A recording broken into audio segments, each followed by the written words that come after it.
This is the Vaguely Nerdy Podcast, where every week this brother-sister duo gets together to discuss the box office, latest film and TV scoops, along with our latest movie or show review and what we're getting into next. We're your host, Cheryl. And Jay. All right, this week we watched a spooky, that wasn't really spooky, 28 Years Later, and Jay is on deck for trivia. What you got?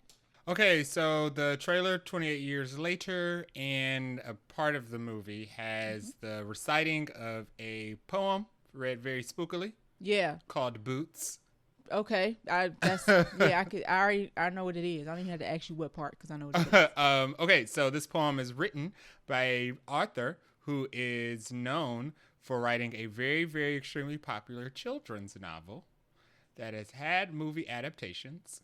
Okay. Who is I'll give you what is the novel?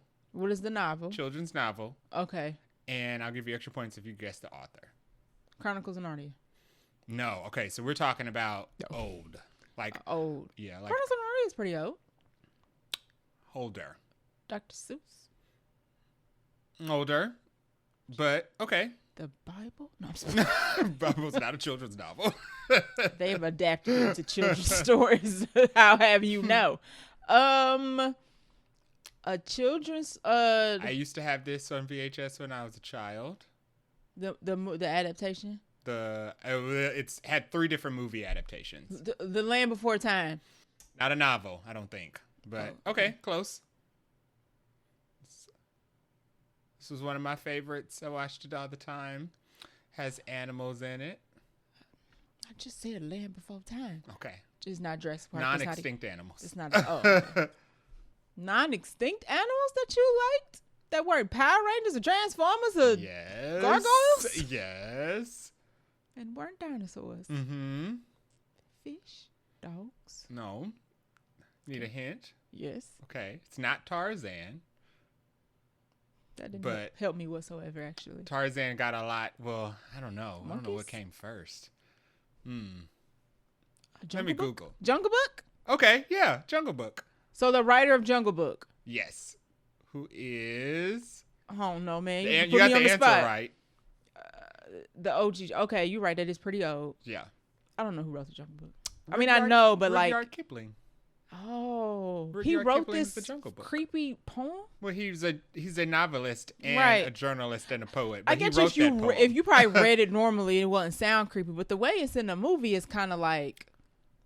So OG Jungle Book writer wrote a creepy 28. Right. How it's he's not the one reciting the poem. Right. The person reciting the poem is somebody different, but he is the writer of the poem. Interesting. Rudyard Kipling, who is known for Rikki Tikki Tavi. Right. In 1894. Okay. And the Jungle Book in 1894 as well. Okay. Yeah. And the poem is called Boots. The poem is called Boots. I'm gonna look it up because I'm curious what the rest of the poem like how it reads just without a creepy person reading it. Yeah. Because if you've seen the trailer, she's like down, down, down to the witch's road or whatever she says. Oh, is it a he? It is. It sounds like it could be an old woman too. It is. It's read by Taylor Holmes. Okay. Who died in 1959. So this was read at some point between 1959. I thought it was an older woman. Yeah, I mean that's what it sounds like. He's got like a raspy-ish voice. Yeah, it does sound like an incantation. It does. Which is brew. Like it's like, what are you talking about? Somebody should actually interpolate the Witch's Road over like the clips of him, Aaron Taylor Johnson, and Spike walking across like the ocean, the little bridge, and walking through the forest, down. It's just like somebody should do the Witch's Road over. Chill out. This is too intense for this trailer. Yeah. Okay. So Rudyard Kipling, The Jungle Book. Those are the parallels between 28 Years Later, The Jungle Book. Okay, and not boots on the ground. That's right. Okay, that's pretty cool trivia. All right, so that is the trivia for this week. Let's get to the rest of the episode. Welcome, fellow movie buffs. I'm Jay. I'm Cheryl. Listen in as we break down movie and TV shows, tell you what's in the plot, and hear if we think you should have watched it when you had the chance. Dun dun dun.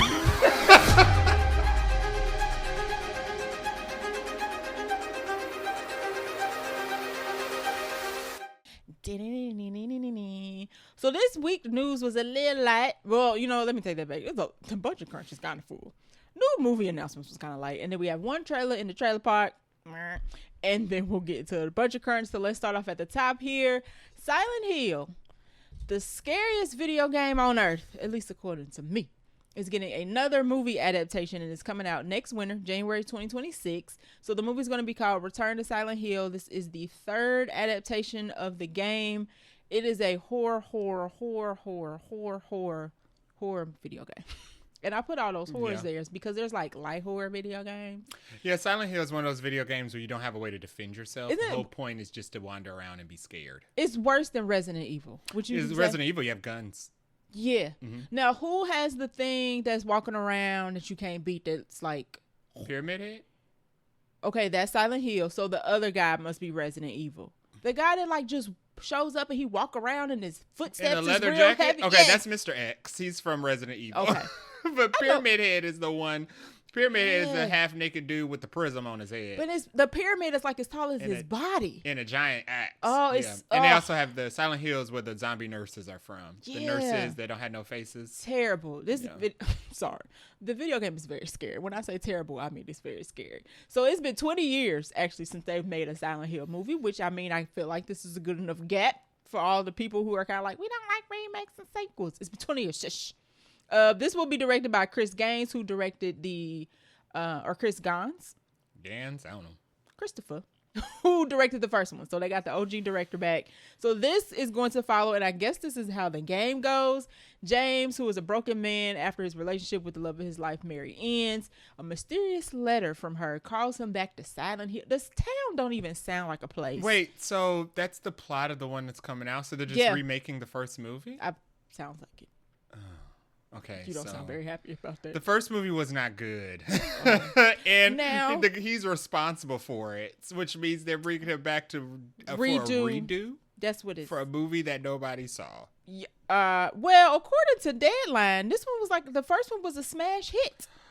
I mean, for the time. It says Silent Hill topped the box office in its opening in 2006. What else was out? I don't know. It's 2006. It was well over almost 20 years ago. I don't know. And then there was another one called Silent Hill Revelation. Mm-hmm, that was awful. Also with Kit Harington. I didn't watch that one either. And Sean Bean was back in it. So I did not know that Sean Bean and what's the other woman's name? The chick from Rhoda Pitch Mitchell, Black, who also died at the end. Yes, I know her as the mother in Man on Fire. She was the mom, right? Oh, she was Dakota Fanning's mom. Yes. I remember her as the chick from Pitch Black. She was the lead Pitch Black actress who you thought was gonna live, then she died at the end. Yeah. The thing snatched her up. I don't feel like she's been in a lot lately. But anywho, she hasn't. They were the OG people, but yes, it does sound like this new one is going to follow, I guess, what the old one was. Interesting. It's been 20 years. I mean, so technically it's a reboot, not a sequel. But with the same person, usually it's like you have somebody else to do it because, like, we did this with Christopher already. Well, you know what? Oh, with the same director, you mean? Since it was considered a smash hit in 2006, maybe they're like, it's going to be a 2020 whatever smash 2026, hit now. Yeah. So not very often do you get to remake your own movie. So shout out to him for doing that. But this movie, it'll be... First, they have it coming out in January, which is kind of where movies go to die. Oh, wait. It's coming out January 2026? Yeah. Interesting. So like in 7 months. Bone Temple is supposed to be coming out in 2026, January. Oh, you are correct. The next 28 years Conflicting later. undead horror films. It is. Hold on. Now, let me check because this one's coming out January 23rd. Now, I'm curious in 28 years later it's coming out. Yeah, 6 months. Later, Bone Temple. I'm pretty sure it is also January 6th. They're coming out like a week apart. They're coming out a week apart. Whose idea was this? That's not good. I don't know. Horror movies need to breathe just a little bit, especially in January when nobody going to the movie. Especially when they're like this close into context. Yeah, because it's about fighting the undead. I mean, this one's more supernatural than it is just like a outbreak, a virus. But yeah, they pretty much carry the same themes. Y'all might want to rethink it. They're both supposed to be extremely emotional because Silent Hill is an extremely emotional story. Because he's trying to find his girlfriend and send him a letter. He's trying to find the wife who disappeared in a town. Right. The reason she disappeared in a town had something to do with the freaky daughter that they adopted or something. Of course. Yeah. Of course. And it's the town is limbo. Once you enter the town, you can't leave the town. Okay, that's kind of like until you solve the supernatural mystery. Of course. And then once you saw the supernatural mystery, you find out that you actually can't died leave. in a car accident 20 and you've years been a ghost earlier. this entire time. Okay. So there is no leaving. Sounds right.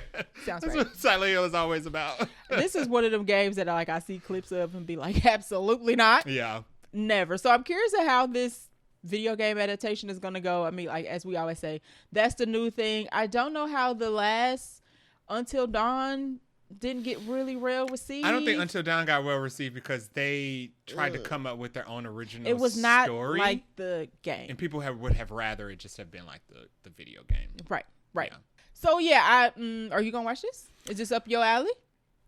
Or is it because it's a video game? First two. You like, no, thank you. I saw the first two. It wasn't good. Okay, here's the thing. The first one wasn't a good movie, but it had very, very good visuals. Okay, so Yeah. they got the spook fact. Like they had the pyramid head. They got the gore, the nurses, all of the for 2006. All of the effects and what they were going for there. They nailed the creep factor. Okay. The acting in the story was chopped cheese, but that's just you can't fault them for that. You can't fault the movie for that because that's the video game. That's how the video game went. Interesting. Yeah, I don't. We gonna see. It ain't gonna be on a podcast episode. Unless Jay's doing like a sidebar review. Konami, yeah. So it's like Japanese horror. Oh, yeah. Heck. So super creepy. I was like, that's why they nailed that. Foreign horror movies are like the worst. You're like, man, I feel like this is happening right now. I'm in the movie and it's staying with me for way too long. So we'll see. I'll at least watch I don't know. You'll probably see the trailer. You saw the trailer for Black Phone 2, which you didn't expect. That actually wasn't as scary as I thought it was gonna be. No, I just hope the sister lives. I don't know about that. Yeah, I don't know if like anybody's living in that movie the way that the trailer plays. But we'll see. Of course, as always, once the trailer drops, it will probably at least be on the agenda. But I don't know about this movie. Yeah. Might be too scary for me.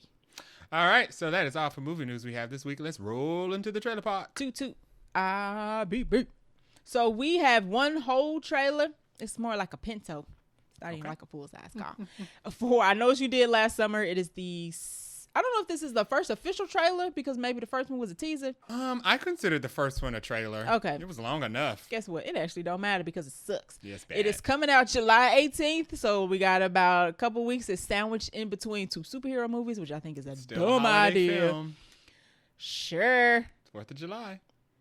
We all gonna be doing other things, I think. So this trailer is not any better than the first trailer. The trailer is actually worse, but it does something strange where it reveals that the main character may not be the main character who we thought was the main character. So you think the blonde girl is the main character from the first one who says, oh my God, I think I need to start drinking or whatever. But it actually seems like there's a dark-haired girl who's like a fake Sydney Prescott who's actually the main character. And it's just kind of like, I don't care about none of y'all. Everybody can go. So basically, it seems like, hold on, let me get the cast. Madeline Klein, right? Is the name Madeline of the Klein is the girl from Knives Out or from Glass Onion. She was Dave Bautista's girlfriend. Right. Which I liked her in that. I did. That's all I don't know what's happening. This trailer does not do her any justice. No, she's reverting backwards. She looks really bad in this trailer, acting wise. No chops. just bad line delivery. Chops or something. But so I think what they're trying to do is Madeline Klein is supposed to be Sarah Michelle Gellar, and Chase Sui Wonders is actually Jennifer Love Hewitt. Okay. And it's gonna be a misdirect where it ain't no misdirect because you called Madeline Klein ain't gonna make it out of this movie. I think Chase will. Chase seems like she's the main character in this movie. Because they probably gonna try to set up a sequel, which is not gonna happen because this movie probably gonna tank. I mean, why not? It looks so like the budget was horror movies are already cheap, but it looked like they went and got some coupons and shot this movie. So in all departments. Instead of just roasted it, let's talk about the trailer. Go ahead. So the trailer actually does give us some stories. So essentially, instead of running over somebody, it looks like they inadvertently cause an accident where somebody drives off the side of the road because they're standing in the middle of the road. It seems like they're on the same cliff side that Jennifer Love Hewitt and her friends were on when they had their accident. It's a small town. They all look alike. So somebody drives off a cliff and to their death. Yeah. And now they have to deal with the trench coat, fish hook wearing person walking around trying to murder them. Town. However, it also seems like it could be one of them. Yeah, you think it's actually one of the crew. But Because how would it be one of them if the person who died went off the cliff? So the main girl, I'm just gonna officially address her as the main girl. Eva, Okay. the Yeah. main character in this movie, has the most dialogue in this trailer. Yeah. And she Doing all the says talking. All towards of the end, she says one of y'all aren't telling us the truth, or one of you Oh. is hiding something. You're right. Which means they the either very are the end. killer or know the killer, Okay. or maybe it was all a setup. Maybe they were trying to kill them all on the road and it failed, so now they have to go one by one to kill all their friends. So it's like Final Destination. It's going in a very Scream direction. Okay. We still don't know what Freddie Prinze Jr. is still doing and it. Jennifer Love Hewitt are still doing. Why here. they ain't leave? Yeah, we and, don't know like, why they're involved. Moved on It with their seems like lives.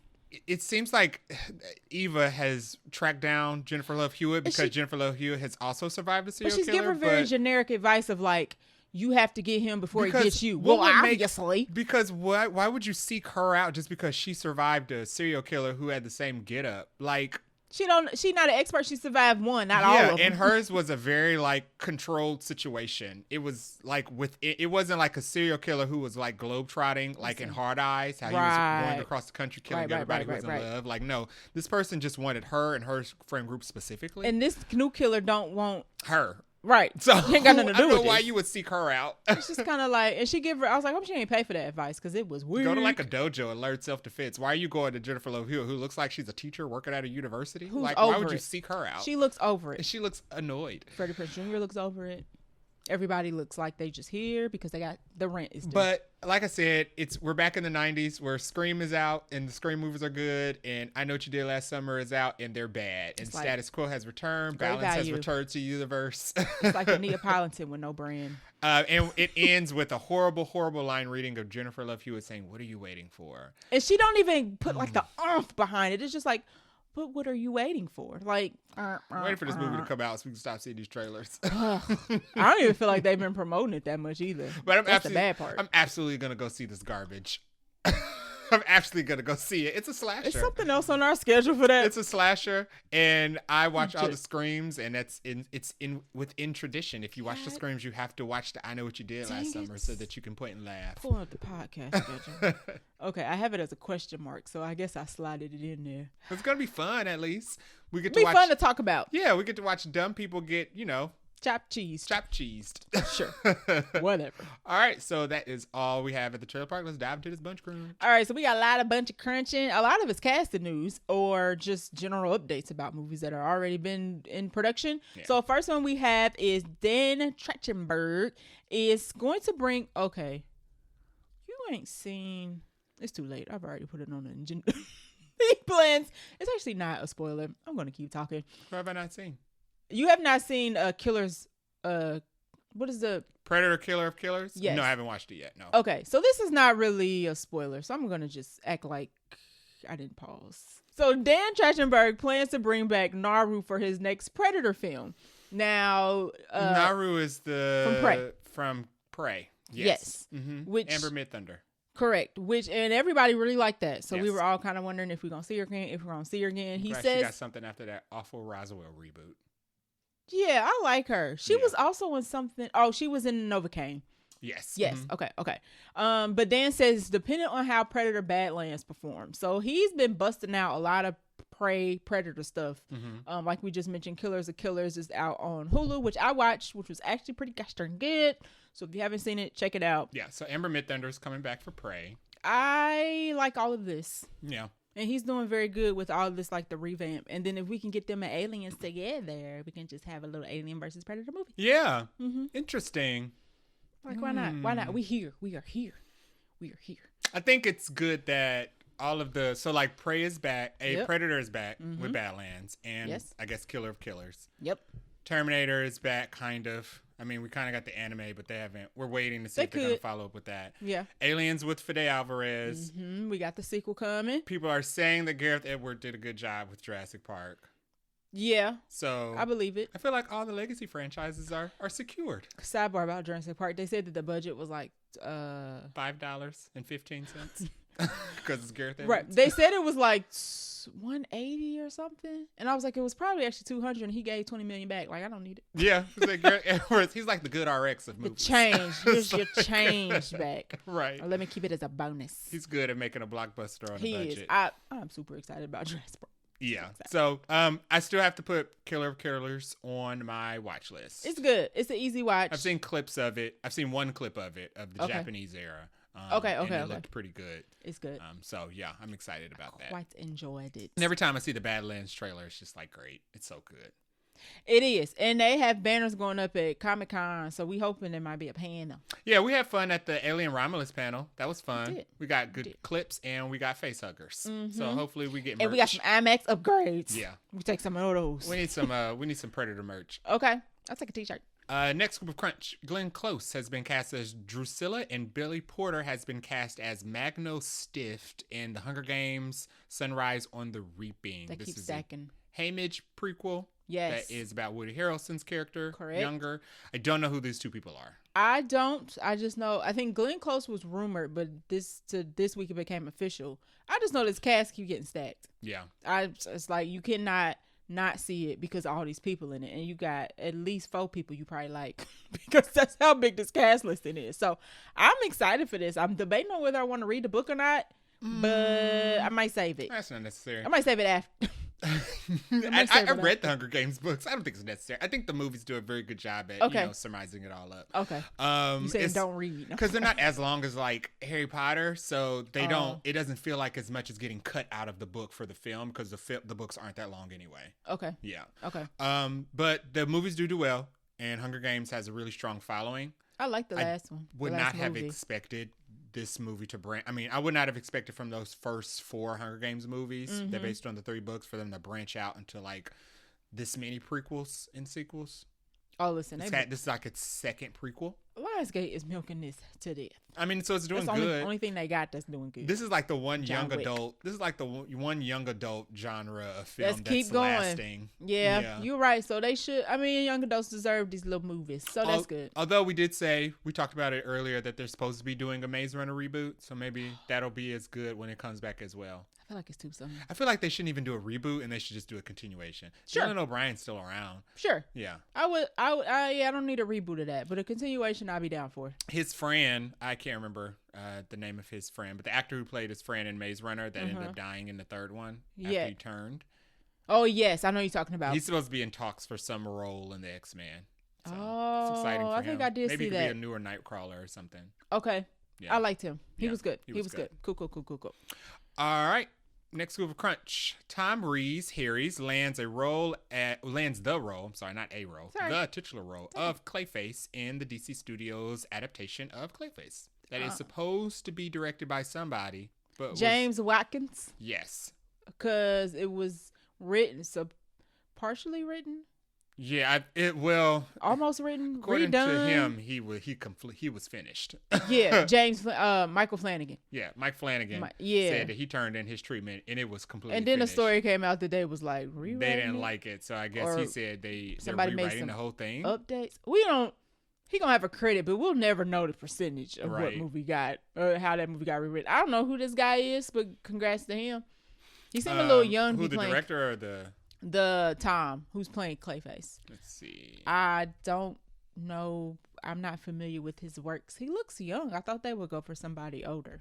Tom Harries has been in nothing that we have seen. Okay. I haven't seen any of these things, but he was in Dragonheart Battle for the Heartfire, which was the sequel to Dragonheart that came out in 2017. So a sequel to a movie that you enjoy. Okay. But you have not seen the sequel. Nope, because I didn't need a sequel. It also starred Patrick Stewart. So. Oh. Yeah. Okay. Interesting. Excited for this movie. I like Clayface. Clayface had one of the best episodes in Cape Crusader. If they can do anything close to that, but in live action, I would be satisfied. Yeah, and James Gunn said it'll probably be rated R, so that's cool. Speaking of which, where is season 2 of Cape Crusader? Oh, I don't know. It can't take that long to make. Yeah, good question. They probably scrapped it and just didn't tell us. So, I'm just kidding. I don't know. It was so good. It was. It was great. I don't know what's going on with DC nowadays. I just take what they give. Bring back Cape Crusader. Take what they can give. Clayface is coming out. Okay. Next group of Crunch, and we have Good luck. Nicole Wolf Momoa There you go. and Ida Brooke from Silo have officially been cast as twin children Paul Atreides and Chani. Oh, twin children of Paul Atreides and Chani in Dune Messiah. So we know where they. I guess if you already read Doom Messiah, you already knew the twins was a thing. I knew because I kind of looked up Doom Messiah. But the funny thing is that Nicole Wolf is the son of Jason Momoa. Okay, yeah. They kind of look alike a little bit. But Jason Momoa's character is coming back as like a robot or something because that's what happens in the book. Yeah, he's like a clone. A clone. Excuse me. A clone. Yeah, well, everybody spoiled that after the first movie came out. Oh, they didn't waste no time. Like, oh, don't worry, he's coming back. We're like, I've never read the book. I didn't know anything about it. I wanted to go into Doom blind because, like, this is great. This would be one franchise I didn't read anything up on before going into it. And they were like, oh, yeah, don't worry, he's going to come back as a clone. It's like, great. Thanks for spoiling that. Right. Now, I do know that in Doom Messiah, Paul Atreides is technically not a good person. I think he becomes even more of a not a good person. It was foreshadowed. Yeah. Right. Rebecca Ferguson told us, like, he gonna do what I tell him to do, and then what I want him to do ain't what you want him to do. Right. So good luck. And he's also called Messiah. So I mean, that's nothing ever good comes of that. Never really goes good when you do that. So I think this is cool. I mean, we get a little direction on what they're gonna do with the movie, like how far it's gonna go into the book. Is Anya Taylor-Joy gonna be in it? She got. I guess she has to, right? Yeah, but she's got to be. She has to already have been born for him to have kids. Yes, because I think the movie jumps 20 years. How they gonna pull that off? I think this movie jumps at least 20. I mean, how they gonna pull that off with these actors? I don't know, because Anya Taylor-Joy is not born in the last movie, so for her to be in this one, she got to be at least 20. How they gonna make I like Paul Anya Taylor-Joy. And look 40. Right. I like Anya Taylor-Joy, but she don't look no 12. So no, she gonna have to be at least 19, 20, 25. Yeah, that's the most they could do for her. Yeah, right. She's just Furiosa, so we know she's not like she's not like a teenager. Right. She don't look like she's petite, but she don't look like she's young like a grown woman in the face. Right. Yeah. She's and we just saw her in the gorge. I'm like, this grown woman. Oh yeah, also. So I don't know. I'm pretty sure this movie jumps like a couple decades. Interesting. Okay, well, I'm not excited because I don't know who these people are. They're but the twins. Excited about more Dune because I thought Dune was good. I don't know anything about these characters and I won't look it up. I looked up a little bit. I'm going to continue to be as blind as I possibly can for Dune, outside of the fact of knowing that Paul is terrible because y'all could not wait to tell everybody that Paul is terrible. Well, at least now I guess it kind of spoils the fact that Chani and Paul actually have kids, because at the end of the last one, Chani was like, I'm out of here. This is bull crap. He obviously doesn't stay with Pew Pew. So. Obviously. Which I think is how the book goes. So. No, sure. Is that movie gonna be like really long? You know, like she wants to be with Paul anyway. So no, the home girl was just trying to survive. Yeah. Okay, she's here so she didn't get fired or killed. So what you said, was it long? I said I wonder if this movie's gonna be super duper long because, well, I mean, like, is it gonna be Oppenheimer long? Because we gotta cover a lot of ground. It's gonna be as long as Return of the King felt after Two Towers. Okay. We thought that movie was over. We're at like 3 endings. 30 more minutes of movie. He's like, I got to go to the bathroom. Y'all wrap it up. Absolutely gonna fade to black no more than 5 times before the credit roll. That was an interesting theater experience because you was like, oh, we're done. Oh, we're not done. It was. We're still not done. Yeah. Oh, and we're credits. No credits. Now we're done. Now credits. Okay. Woo, gotta go. All right, next scoop of Crunch is a fun scoop. Jake Schreier, who was the director of the Marvel New Avengers that just recently came out, Thunderbolts, is going to direct the X-Men reboot film that is going to be under the MCU, although Marvel has not said anything themselves. Now, you raised a good point, because when the article came out, you was like, and nowhere does this article, does it actually say? And I read it and I was like, oh, Variety says that he was. But then somebody else made a good point. It was like, Marvel and Kevin Feige ain't said anything. My red alarm was been tapped. Been tapped is not an official statement. Right. It said Jack Schreier has been tapped. And I'm what does that mean? Right. So the going news for the moment is that he will, which I think fits.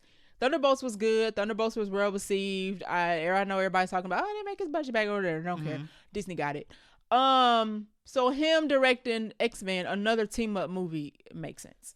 Yes. And just because he's directing it doesn't mean he's gonna write it. Right. So we also need to Like we need two. We need a writer and a director, and they both got to be good. This means the movie will look good and have good flow, but what is it going to be about? Who's the writer? And I think they might have a writer, but I don't remember what his name is. It ain't Eric Pearson, the guy who writes literally every other Marvel movie. They got like a team of people that they be like, we need you to come in and write a couple pages. Do you mind? Do you mind? And Eric is like one of them. Honestly, this is one of the instances where I'm not as interested who the director is more I'm interested who the characters are, who's being casted to play the characters. Oh yeah, absolutely. That is going to be a hellacious day on social media when they reveal who's playing who. Yeah, good or bad. It's just gonna be. Oh, it's gonna be bad. You're right. It's gonna be bad. Like the casting is probably gonna be great. Yeah, the casting will be fine. The world will find a way to be on fire. Because Miss casting director of Marvel ain't had a single miss. No. Like none. Even if you don't like the Marvel movie, the casting is right. So she don't miss. So I'm not really concerned. I just know everybody else gonna be like. Okay, that was it. That was me impersonating everybody else on social media. Excited for him if he is officially the director and it upgrades from Ben Tapped. I'll be more excited. But I think he's capable. So, he seems like a cool. I've seen a couple interviews with him. He seems like a cool guy too. I'm more interested in what this movie is going to be about. Like, how do you introduce X-Men into a very existing universe of Avengers? X-Men has always been weird in the comics because X-Men stories always feel weird taking place in the same world as Avengers stories. It's like, well, why is this in this world where everybody is special? Why is this group so marginalized? I think they're gonna be in a different universe. I think they should keep it in a different universe. I think it just makes it easier. Because how else? Yeah, keep the X-Men in their own universe, in the MCU, but like in a parallel universe where it makes sense that they can be so marginalized in a world where there's already so much going on. I even will go so far as I think Fantastic Four are going to stay in a different universe. Like they're going to come over, and I think they're going to go back because there was also some rumor going around that there's a Fantastic Four sequel possibly in the works. And I was like, I feel you can't have Fantastic Four and Avengers, I feel like, in the same... It's too much. It's too crowded. Yeah. Everybody should, at the end of Secret Wars, everybody should go back to their own individual universes. Yes. And it would make it easier for them. We putting that in the sand. People already bring up the question, where's Sam and Thunderbolts? Like every time there's an MCU movie, they're questioning where all the other characters are. It's going to be worse if there's like all these different teams of people, like 5 different teams running around too. You'd be like, Loki, can you put somebody somewhere else, please? Yeah. It's crowded. I like that idea. Right. All right, next Super Crunch. Speaking of Marvel, John Bernthal is going to be in the new Spider-Man Brand New Day film. John Bernthal plays the Punisher. Feel a brand new day. No? You still don't hear it? Okay. Not for this movie. It's for the Wiz. I hear the Wiz song when I hear this. This is exciting. They're gonna change the title anyway. Don't matter. Go ahead. Yeah, it's definitely not gonna be Brand New Day. We holding on to this. I'm like, the title is changing. It's gonna change. They always do that. Always. Punisher in a Spider-Man movie makes sense. Okay. Spider-Man is the #1 street level hero, and Punisher is a B-level street hero. So it makes sense that they would just fit within Spider-Man's world. I like John Bernthal, especially since I don't think Daredevil, Punisher, any of the street level heroes, She-Hulk, none of them are getting movies. So their best opportunity to appear in something film related is to put him in a movie. You know, I'm wondering if Sony was like, "Can you give us somebody else?" And Kevin was like, I'll give you the Punisher. And they were like, sure. And they just did Daredevil. So we've already seen the Daredevil in the last one. Right. So now it's Punisher's turn. I actually haven't seen anything Punisher related, but I like John. So I'm down for it. Yeah. He's a good guy. Like John Bernthal. I especially like him in The Accountant too, which I should also go watch. In addition to John Bernthal being in this, Zendaya is going to be back, and Jacob Batalon is going to be back as well as his guy in the chair. She's going to be reprising her role as MJ. Yes. Also, she is MJ, by the way, for y'all who's still confused. Although how substantial the roles will be remains unclear. I think they should be like minute, super minute, small, like small, like we see him on a bus passing by. Introduce new side characters for him to get to know, because they don't remember him. Yeah. So how much are we really? I bet you it's gonna be like save for the after credit scene. Yeah, there you go. Yeah, be like, or do it. Remember how in Dune they kept using Zendaya as advertisement? She was in the last 2 minutes. Yeah, that's what they should do. Do that. Yeah, I would love to see people make them like random passerby. Yeah, like he meets them getting lunch. Because they don't go to the same school, it seems. They do not. So, yeah. No. It doesn't make sense for them to be all throughout Because he's at like a community college now, right? Yeah. Yeah. And they just casted old girl from The Whale and Stranger Things to be in it. Remember the girl that they were saying is going to be there's going to be Gray? MJ, Sadie Sink. Sadie Sink. Yes. Sadie Sink is going to be in it too. So now he has a new friend. And I'm looking forward to Spider-Man just because they have Shang-Chi's director, whose name is Daniel Cretton? Yes. Yeah. And he's back for Shang-Chi too. So. Which doesn't have a date. Right. But Shang-Chi is going to be in Avengers. Everybody was saying they will never see Shang-Chi again. He is, and they sound the rumors say he's going to have a big lead role. I think that people are going to want more Shang-Chi after Secret Wars. It seems like he's the type of character you use as like as a breakout character. He's like a kind of a new Thor.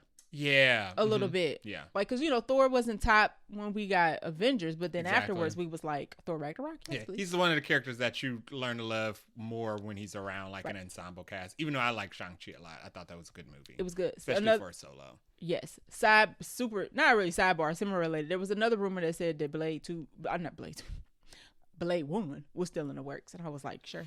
It's always in the works. Sure. That's what that Variety. That's what Variety said. Variety said it's still in the works, and I was like, "Are y'all sure?" It's given as long as I owe you, you'll never be broke. So right. As long as it's in production, we'll always be waiting. Mahershala has movies coming out, so as long as he's still working, not working for this, whatever. They're rumored that there's gonna be They're rumored, I guess, that they're trying to test the waters with Damson Idris as the new Black Panther. Yes, that was also something that happened this week where he said yes, no. I think I think that's one of the things that they throw out there to see how people feel about it. Just like when Jodie Turner-Smith was at one of the premieres, and we're like, "Why are you at a Marvel premiere?" Right. What are you doing, what? Jodie? I don't care about that. I'm indifferent either way. How they go with that situation. I actually haven't seen him in anything, so sure. Nope. Didn't watch that either. I saw Damson Idris in his movie with Anthony Mackie on Netflix. Oh, Anthony Mackie played the robot. Okay, I know what you're talking about. Okay. Sure. People seem to like him. I've seen a couple Snowfall clips. I didn't watch the show. I've seen the F1 trailer, and he looks like he could act there. And again, it's getting really good audience reception. So good. So, yeah. Sure. Fine. But I think it's crazy we have 2 Black Panthers before we have 1 Blade. And I read the interview with the Blade writer saying that he thought it was ridiculous that they can't get Blade out either. I'm starting to think that's kind of unfair to say, because if it was that easy, then every movie that comes out that has like a simple plot would be good. I think it's easy. I think somebody is making it hard, but nobody is saying who the somebody is. I don't know who that is. I won't speculate. But we have speculated previously, but we won't repeat ourselves. Everybody is saying that it's being made extremely difficult to create this film, but nobody is saying the source of the difficulty. Yeah, and you're right. We soapboxing. So who is it? Yeah, but according to Variety, Blade is still in the works, and I'm like, sure, 2030. Yeah. Because what also came out is that Marvel put another movie on the calendar for December 2028. And I was like, y'all, it's too far along to try to speculate what the heck that movie is. Yeah, and who cares, honestly? 2028. They gonna take one off next year. And then Talk to me about it at Comic-Con 2027. 2028. No, I'm saying that's when I want to hear about the 2028. And I'm saying 2028 Comic-Con. Yeah, well, we're actually there. Y'all changed too much. It's too far out. And like you said, like Disney does a thing where they love to present stuff and then they never follow through on it. Or you'll just stop hearing about it. Because they can. Yeah. They'll be like, we can put how many dates on the calendar we want. Don't mean it's going to turn into nothing. Exactly. So we'll see. Or they'll change it up depending on how the reception is for whatever's currently out. So correct. Promises. Right. Next week of Crunch. You want to do this one? Owen Wilson is coming back to Meet the Parents 4. He's going to be joining, as we already talked about this earlier, Ariana Grande is coming for this one. Ben Stiller and Robert De Niro are back. And this movie is going to center around what it sounds like the kids are now going to get married. And there's the whole fiasco of like the parents don't really like the kids, spouses and all that getting along. But the confusing part about Owen Wilson coming back, though, is that he was her ex. Yes, he was Ben. Why is he still around? That's why I was confused. I'm just thinking about it. He is Ben Stiller's character's ex-boyfriend, who Robert De Niro really liked. Yeah. But of course, it was awkward because Ben Stiller's trying to like get in with Robert De Niro and whatnot. And they were like, "We don't like you. We like Greg, or whatever the heck that boy's name was." He was rich. Yes, he was. he was your typical Owen Wilson character, Yeah. like real frou-frou and bougie and all sophisticated but goofy as heck. I don't know why he's back. Is he the dad of Ariana I Grande's was character? just about Oh to my say, God. unless he's the dad of one of the kids that is getting married to Ben Stiller's kid. Interesting. I could see that. I could see that, and I would enjoy that. I was kind of already on board when they said Ariana Grande was joining because I feel like she did really good in Wicked, so I want to see her goofy self being a goofy person. Yeah, that makes sense because Yeah. if they didn't have a kid in the beginning of Meet the Parents, and if they have a son old enough now Right. and Meet the Parents 4 to get married, it would make sense that Owen Wilson would have also went off and had a daughter. Right, because they had a kid in the second. And she's supposed to be Oh, no, that awful. was the nephew. And That the- was the nephew that they had, not they didn't have a kid. And the daughter's supposed to be awful. Yes, the So it daughter-in-law makes is sense that supposed she to be comes awful. from Owen Wilson. Yes. And okay, I could see that because I could see their characters having the same goofy personality. Mm-hmm. Yes. Yeah. They didn't say that. We just made that up. But that's what we're going with. Yeah. Because I was like, I had to look it up. I was like, who was Owen Wilson again? But wait a second. This don't make sense. Yeah, because he was only in the first one. I think so. I don't think he was in the sequel. We had to talk it out, but yes. Yeah. We are calling it. Owen Wilson is going to be a parent of one of the kids that Ben Stiller's kid is getting married to. Yeah, so he's going to be Ariana Grande's dad. Yes. Yeah, We're calling it. We're calling it. Excited for that. That makes it even funnier. Yes, I like Owen Wilson. And I like when they bring people back. Yeah, they need to for this one. Yeah. I don't, you know me. I don't like You don't like new people. I don't like new But people. Ariana Grande's not new, technically. I don't know who the son is going to be. I played don't by, mind her. She but- gets it. She has an asterisk. Disclaimer, I don't mind her. But everybody else, the rest of them kids, they better be careful. You want to do the last crunch? All right, and then another last piece of news we got is Russell Crowe, unsurprisingly, has joined the cast of Chad Stahelski's Highlander movie with Henry Cavill. So he's going to be playing Sean Connery. Jor-El. Oh. Who? I guess he's going to be playing Jor-El again. Okay.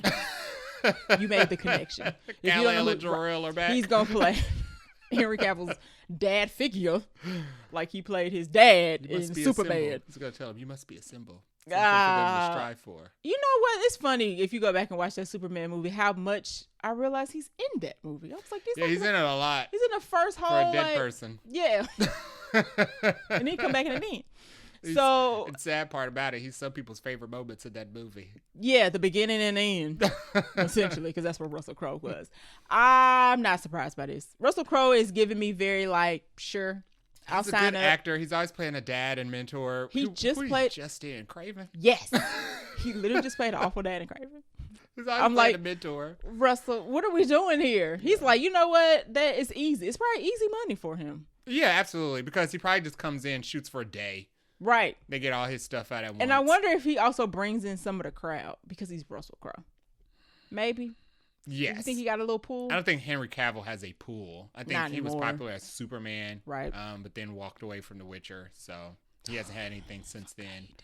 He had the Ungentlemanly Warfare in Argyle. That didn't do well.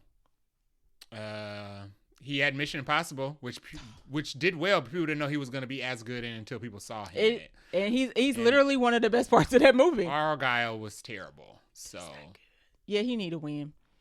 Henry Cavill's got something if else. he can bring any of his Witcher energy to this, then I think Warhammer. that it should do. Oh, he's been talking about that forever. So I don't know if that's actually going to happen or not. Amazon said. Amazon says all day. Right. But This is actually coming from Amazon, and I believe it's going to theaters though. I think yeah, this that's one's going to be exciting. So if he can bring any of his Witcher energy to this, I think it'll be extremely successful. The And Stahelski's.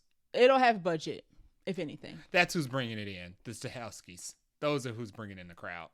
Yes, Chat. Yeah. Chat, yes. John Wick. Yeah, It's just, absolutely. This is John Wick Highlander. Yes. Or Highlander John Wick. John Wick with swords. Well, Yeah. John Wick has swords. Right.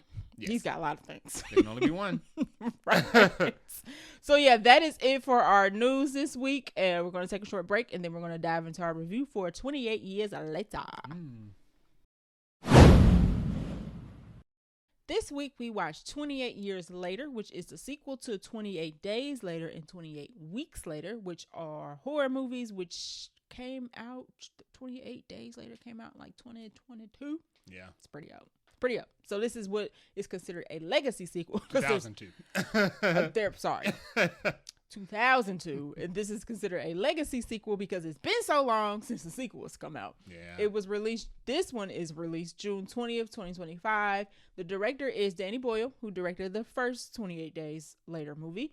He also directed Trainspotting and Slumdog Millionaire and 127 Hours, which was the movie with James Franco stuck in that rock on a rock. He had to cut his foot off or something like or his that. hand. Yeah, I think he lived. Yeah, he did. It was a true story. Oh. Yeah. Congrats to him. This was written by Alex Garland, who we have talked about on this episode quite a few times. He wrote 28 Days Later. Okay. Annihilation, Civil War, and Warfare. All of those. No, haven't seen Warfare. Alex Garland is a writer-director, so he does both. Yeah. He did not direct 28 Days Later, but he did write it.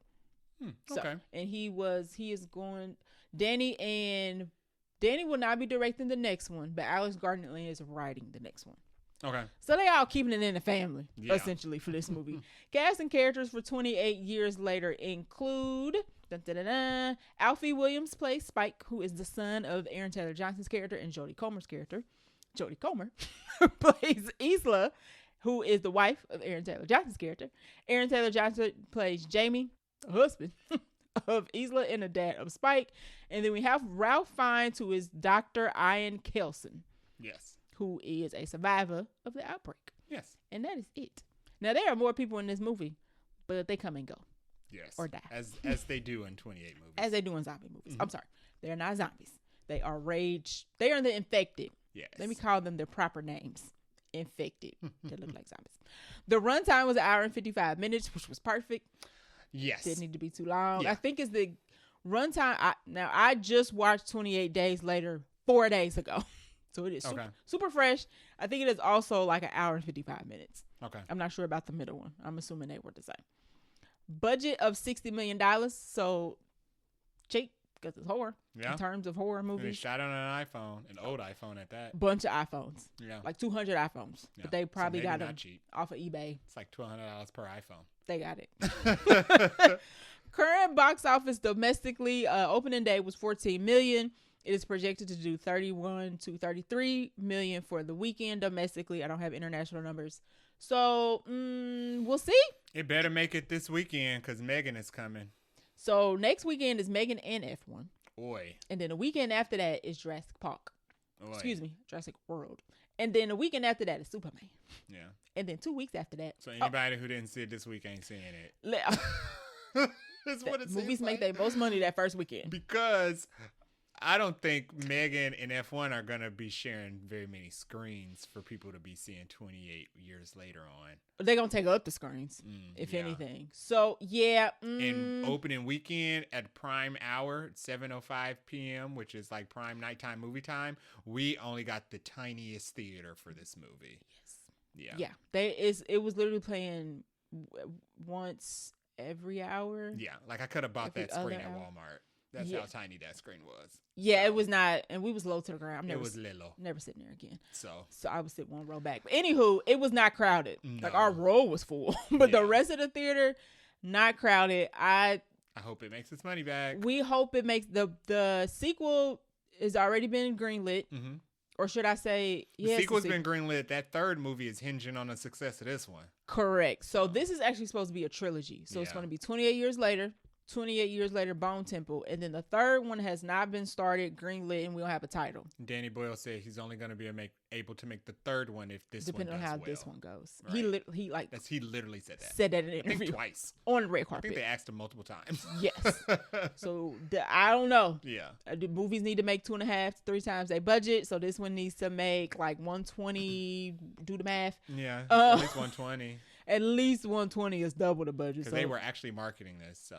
They did. So we don't know, y'all. Yeah. We don't know. We know we getting a second one because it's already in the works. They already started it. We'll see. So ratings wise, Cinema Score is a B. And I'm going to tell you why that's weird once I read the Rotten Tomatoes. Actually, you'll know why it's weird once we get in our review. So I'm going to leave it at that, which is pretty good for horror. I would like to know why it's weird.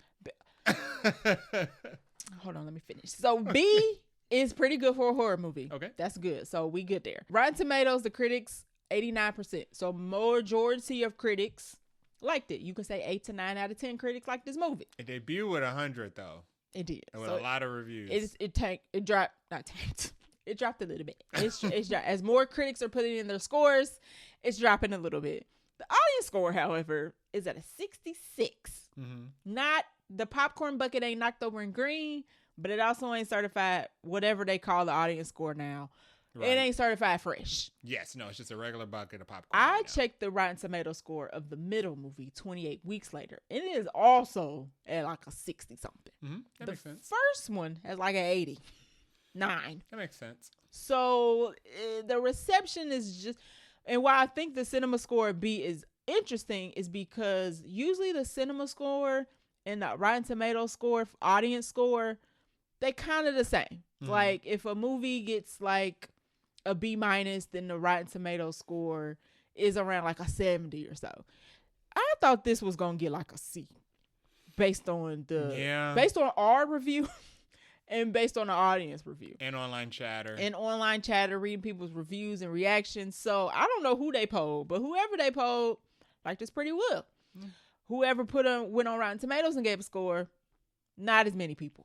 And the Rotten Tomatoes scores aren't the end all be all. I don't think the score is necessarily important. What is, and that's with any movie, what is important is when you notice an interesting divide between critics and audiences. The divide is big. When the divide is big, there's something to glean from that. It's like a 20% gap, 23% gap right now at the time of recording. Yeah. So, and that happens for certain movies like a Disney remake. I don't care about the audience gap because critics hate those remakes, whatever. But something like this that's supposed to be like art house, can you call this art house? Yeah, this is like an art house or horror movie with like prestige actors and it's got like plot and prestige directors and all that. You would think that it would be a little closer together. Not so much. Not so much. Yeah. The gap is pretty big. The gap is pretty big in the divide between critics and audiences. I also think that when critics give a movie really, really, really high scores, like 100%, and then regular moviegoers go and they don't feel as confident. They don't feel as great about the film as critics do. I almost feel like it makes them leave angrier and they review it even lower because they feel like they've been betrayed by critics and I don't into seeing a movie. We look at these numbers, but we never base our movie decision on what critics give. But that's how it seems. If you read the But audience, I feel like some people do though. Yeah, if you actually read the content of the reviews past like the star ratings, it almost reads like these people are upset that the critics lied to them. Yeah, and people do because a lot of the entertainment social media pages will go like, these are the Rotten Tomato scores for all these movies in the franchise, and it's always the critic score. It's never the audience score, which I feel like do both. Yeah. Because they're two different groups of people. So they'll do like, here are all the audience score, or here are all the Rotten Tomato scores for the John Wick franchise. And it'll all be the critic score. And I'm like, I don't care about the critic score, but the audience. Because the audience score determines whether or not the movie's going to be remembered after the fact. That legs. Yeah. Usually a box office legs ain't got crap to do with the critics think. It got crap to do with the people who pay for the tickets, which is the audience. Because the critics have moved on to the next movie next week. And I got to see it. So they ain't got nothing to do with the legs for the critics. Right. So we'll see. The legs on this. This movie would probably do well if there was nothing else coming out next week. Maybe. It would probably make at least its 60 back. Okay. Maybe. I mean, and it might still. I mean, if you add in the international numbers, it might. I don't know. It might make 60, but it need more than 60. You need like. I don't know if this is gonna make over 100 million, and that has nothing to do with this movie. It has to do with this movie, but it also has to do with the fact that how people are receiving it. This movie is just followed by bangers. Yeah, like it's just like even if you're not seeing Megan, you might be seeing F1. Yeah. Even if you're not seeing, and the thing is, everybody don't go see the movie opening weekend. So if you don't see, I'll just use F1 as an example. If you don't see F1 opening weekend, you might see it next weekend. But next weekend also has the F1 crowd and the Megan crowd. And now it has the Jurassic Park crowd. And then you do the next weekend, it's got the Superman crowd, the Jurassic Park crowd, the Megan crowd, the F1 crowd. It's like, where's room for everybody else? Other artists wait months before dropping after Beyonce drops. Right, because nobody cares. Nobody's gonna care. So. Especially when you have an audience score that's just okay. Like, the cinema score is high for a horror movie, but I'm like, who they talk to? Yeah. Who they talk to? And it's very tricky trying to release a horror film during summer blockbuster season. I mean, think that was risky anyway. And there's nothing interesting coming out in October. This movie could have waited. August, October? Yeah. I mean, but August is also one of those months where they say movies, or they put movies to die. So, I think that's true. I don't think that's true. Because I think Weapons people is will go coming see out. something that's interesting. They can't put it in October. Weapons is coming out. I mean, August. Weapons is coming out. No, you won't be away for I that think either. Black Phone is probably like somewhere around there too. Anywho, those are the facts and figures about 28 years later. Jay, hit us with the plot. The plot of 28 years later. It's been 28 years later from when it was 28 days later. About that, yep. It's been 30 years, some odd. Some about. And the virus has been contained to just the UK. Yes, they stuck on the island. I read some behind-the-scenes excerpts, and Danny Boyle said that they, in his headcanon, they nuked Paris, so it never, when the zombies made it to Paris, they just nuked Paris, so they stopped the spread right then and there. And that's what how the they second got it to contain. Okay, in 28 weeks later. In 28 weeks later. Okay. That was the stinger at the end of 28 weeks later, was that the zombies had made it to Paris. Okay. So I guess they nuked Paris, and that's how they kept it in the UK. Don't mention that in the movie. We were wondering about that. Okay. So the zombies are contained, not zombies, the infected are contained to the UK. Yeah. There is a quarantine rule, which means if you are there, you will not be rescued. You are there to fend for yourself. So the people who are survivors have held up, made a town, and they have been there presumably for the past 30 years. Aaron Taylor Johnson is taking his son, Spike, on a rite of passage pilgrimage through the countryside of the infected to show him to go on the mainland, the world, because he's becoming he's grown up. Yes. He's becoming a young man. It's a whole 12 and he's going to need to learn how to survive. Correct. And the townspeople do have to go across to get like supplies and food occasionally and whatnot. So he'll have to grow up and work the land. Yeah. Essentially. So on a trip to the mainland, things go awry and hijinks ensue that has to do with the infected.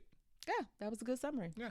All right, so let's get into our non-spoiler thoughts first. I can go first. Sure. This movie was okay. Yep. I was a little disappointed because the trailer presents, and I don't really mind always when like a trailer gives me one movie and then I get there and I get something else. But it is this particular sense. I did care. And I wasn't totally happy. The first half of the movie, I'm good. And there's one particular plot point that turns the thing on its head. And I was like, nope, I'm checked out. And I don't check back in until Ralph Fiennes shows up. And I'm just like, we're back. So the first act, the middle act is chopped cheese for sure. And then the third act comes to bring it back around. And then it ends and I'm like, I'm out again. Checked out again. Okay. It's kind of like an emotional roller coaster. But so it's just okay. All the acting was good, however. So from our main four, all the acting was good. The young actor that plays Spike, all the way up to Ralph Fiennes. I enjoyed everybody. I would have liked more Aaron Taylor Johnson. I will get into that in the spoiler section. Aaron Taylor Johnson, however, does do good.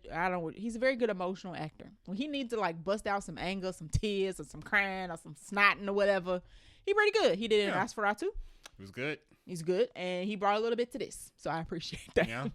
It wasn't scary. It ain't scary, y'all. Now, as I always say, I don't do horror movies, and this is a horror movie, but it's not like Megan to where it's like funny horror. It's more scary, I guess, than a Scream, but it ain't giving me like long legs. Is it more scary than a Scream? It's more gore than a Scream. Yeah. Okay. There's more gore. There's more killing. There's more There's more yuck. There's more nudity. Yeah. It's R. That's in my non-spoiler This notes. is pushing it to like TVMA a little bit. We linger on some shots. I was like, whoa, move. But anywho, but it's not scary.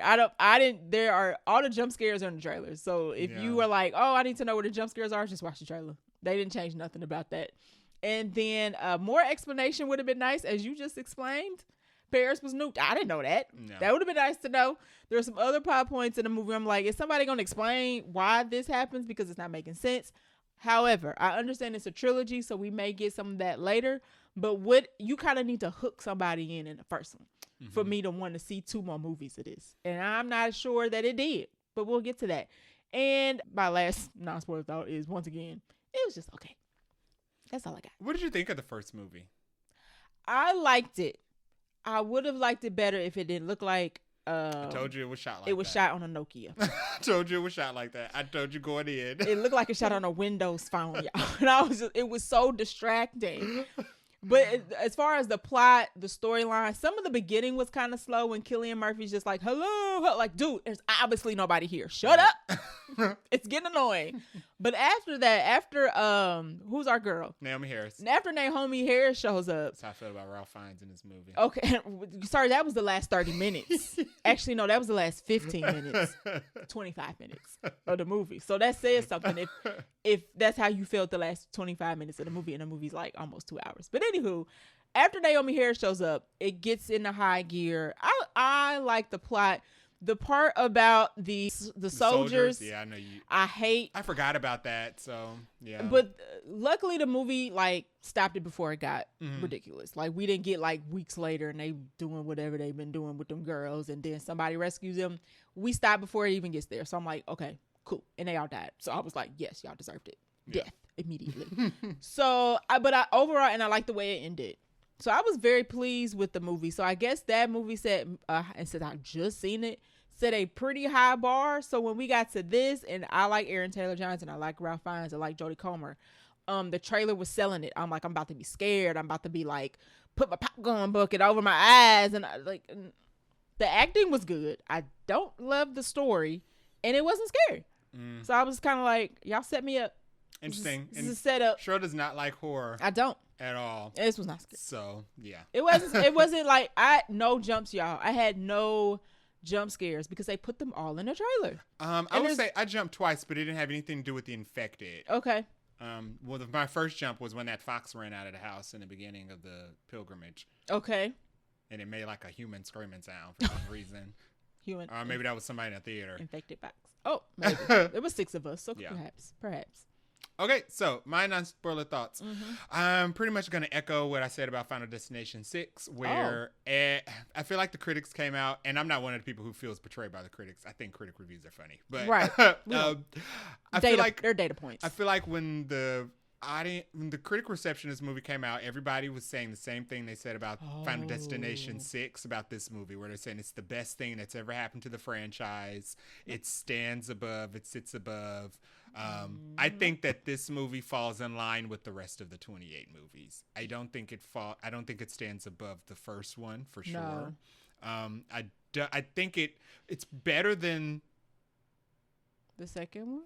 It's neck and neck to the second one with me. For me. This movie is neck and neck to the second one. Because the second one had good actors in it too. Yeah, the second one was good. Okay. I enjoyed the second one. I think this one is in line with the franchise. I feel like if the second one had to be good because of how many people were excited about this one. Yeah, I think the second one was good. And the second one was when they did the lore. It's when they added all the lore about the virus and everything else. So I enjoyed the second one. Okay. But it definitely feels like it's a third movie. I saw a couple of reviews saying that it's not only the best horror movie of the year, but it's also the best legacy sequel of all time. I'm like, hold on now. Like, what's going on? What are we smoking? Like, what's going on? Well, that's just like they called The Presence. They called The Presence the best horror movie of the year. I'm no longer believing that trash when people say that anymore. You can never believe them when they say it's the best horror movie of the year. No, because first of all, people's level of being scared is different. Second of all, if somebody who don't watch horror movies wasn't scared, wrong. Mm-hmm. There's no way. Yeah. There's no way anybody was scared watching this. I think it's a monumental stretch to call this the best legacy sequel of all time. I think it is a good sequel. I just looked up legacy sequels because I was like, let me see. It's definitely not better than Mad Max Fury Road. It absolutely is not better than Fury Road. Jurassic World. It's a matter of taste. like that. I like Jurassic World, but a lot of people do not like anything Jurassic World Scream. Related. Scream 5. Yes, they call Scream it 5 made better use of its character, so sure. Creed. I didn't see Creed. It's not. I ain't seen Creed either. I just know it ain't because it's Ryan Coogler. Yeah, sure, right. Okay, some of these are really bad. Like, make The Matrix Resurrection. Oof. That was bad. Top Gun Maverick. I'm pretty sure nobody would agree. Made $1 billion, so an argument can be made that's the best legacy sequel of all time. And I'll say one more, Tron Legacy. No. It's not bad. It wasn't bad, but it wasn't no. Okay. Leave that out of the conversation of best legacy sequels. Okay, so the best legacy sequel of all time, but statistically would probably be Top Gun Maverick because it came back and made $1 billion. Okay, I would say if I had to pick, I'm sure we're forgetting some. Mad Max Fury Road will probably fit that bill. As a personal legacy sequel, yes, Mad Max is probably the better one for me. Okay. Yeah, absolutely. Okay. But I thought 28 years later fell in line. 28 movies are just movies that you have to like you have to be into them. some people were saying that they didn't like it. Like you said, some people did not like it because of the way it was shot. Okay, I do have that in my notes. And you just have to like them. You have to be into them. All of the 28 movies, I've seen all 3. They all have the same issues. A lot of the things that you are not going to like about this movie are going to be things that existed in other movies. They all have the same look. Like they all have that fan film look to them, filter to them. This one didn't look fan film until we started getting into killing the infected. And I was like, this is weird. Yeah, it had those moments, but this one I will say is definitely the best looking of the franchise. Sure. This one looks the best. It's 2025. They got more to work with. And it's not saying that the way that 28 Days and Weeks looks is because of a failure. They intentionally went for that look. Yes, it looks on purpose. So, it looks on purpose. But all the characters in all the 28 movies are also dumb. Like they're all dumb. Like they all have a character that's dumb. Okay. Or that does something extremely stupid that uproots the entire flow of the story. Yeah, they all include, it's funny because you mentioned Jurassic World, because they all include like a child that does something stupid that the rest of the adults have to work around. Yeah. I really like Jurassic World though. Yeah. But I mean, they all have that parallel in mind. They all have an inconvenient child character. You're right. That one had two. That's just something that carries in all those movies. So if you like these movies, you just have to like them, flaws and all, like Beyonce said. This is the best looking film of the franchise. Yeah. It has the best cinematography. I like the background music. It was random, but I liked it. So random. Yeah, the background music was random. The background music started playing. I'm like, what movie am I in? It was like they called James Gunn and was like, yo, how do you pick songs to go in a movie? And they picked those songs from Guardians of the Galaxy. And I was like, this Guardians of the Galaxy song don't belong in this movie. All of the background music in all of the 28 movies are like the songs that you skip when you do like the start track radio of like a random song that you like. So you start the track radio and you find out that all of they pick wrong songs in the radio are bad. They but they chose all of those for this movie. And I thought it was fine. The movie was wacky and things were crazy, so it made sense that the music kind of was crazy. See, and I didn't think the movie was wacky, but when the music started playing, I was like, I'm in wacky town. I think not wacky. The action sequences were shot kind of wacky. Yes, so now the that I agree with. Music choices made sense in those action. And then you would go back to normal after it was over, and you're like, my brain is confused. But like a good example of a great shot, probably the best shot in the entire franchise, is the one shot of the Alpha standing over the horizon. Oh, that was cool. When he was just sitting there watching. That was spooky. Yeah, I agree. When you saw him walking up on the horizon, you saw how big he was standing next to people standing next to the tree. There's another scene after the action sequence that follows that where he's just waiting and you're just like, this is creepy. But I will say I did not find the Alpha scary. No, this movie. No. Which was weird because I expect the trailers made it seem like the Alphas are going to be like scary. And the Alphas, they're less zombie like actually. Yes, and I think that's why, because they are smarter and because they're not as like click clack snap crack-a-lacking as the regular infected. Not as much tweaking. They're not as scary. They just look like giants. Yeah. That's kind of, they like took their meds, so they're a little okay today. Yeah, they was a little more subdued. The minions were a little bit scarier to me, and they ran, but they ran like a regular linebacker. It ran like Optimus Prime. Yeah, but like the rest of the infected kind of like infected have evolved. Yeah, they have evolved. I think a little more civilized. I got what they were going with the Alphas, and they definitely were effective, but they weren't scary. They were not scary. No, digital panties. So the underwear in the trailer, which we talked about, when I was like, it's interesting that during the zombie apocalypse that the zombies would keep their underwear on. I was wrong. They didn't, because the underwear in the trailers were digital. So here's the thing. They were naked the whole movie. The way they shot, now I will give them credit to this, at least for the women. The way they shot like the bottom half of the women, it moved so fast. Mm-hmm. You don't really can see anything for the women. Yes. For the men. For the men, they didn't care. There's no rule. Then we get close-ups. We get like long extended shots. And he got like the Alphas ain't got no pants on. No, everybody, all the infected are naked. But the way they shoot the women, it moves so fast you can't really see like certain things. Except there's one particular one that's pregnant, so we get an up close of her. Top of her. But Romulus prepared me for that, so right. I don't think I could see a worse birthday scene. Right. So that was fine because I mean she can't move fast. She's sitting there pregnant. Right. But for the man, they didn't No. They didn't care. There was a scene where Ralph Fiennes was trying to take a decapitated head from an alpha, and he was reaching real close. I was like, Ralph, you're close. Back up, Ralph. Listen, the alphas they larger in every proportion. So just take that as you One will. of my non-spoiler notes was digital panties. The trailer hid the fact that the infected were in fact booty naked the whole movie. They not putting on. There's no. It's been 28 years. They have come out their clothes, which honestly adds to the creep factor. Because not only will you not murder me, but you won't murder me nude. Yeah, I mean, I won't be torn apart by a crowd of rage nude monsters. They all knew, and I feel like they probably had to tone it down some to not get that TVMA rating because they was close. Yeah, it get pretty close, but I guess as a woman, I appreciate that for the women. You ain't really see, you see. Usually they do. Usually it's a free for all for women. And it then is. They censor the males, but right. they kind of did a reverse. You see some top half a little bit, but the bottom they kind of move. They kind of move, so you don't really focus. But for the men, they were just like, "Hey, y'all ready? Let's go." Let's get it cracking. We don't care. Ralph Fiennes really saved the second half of this movie. Yeah, last third for me. I would say he don't show up to the last third. He doesn't show up to the last third. Mm-hmm. Yeah, I guess. Yeah.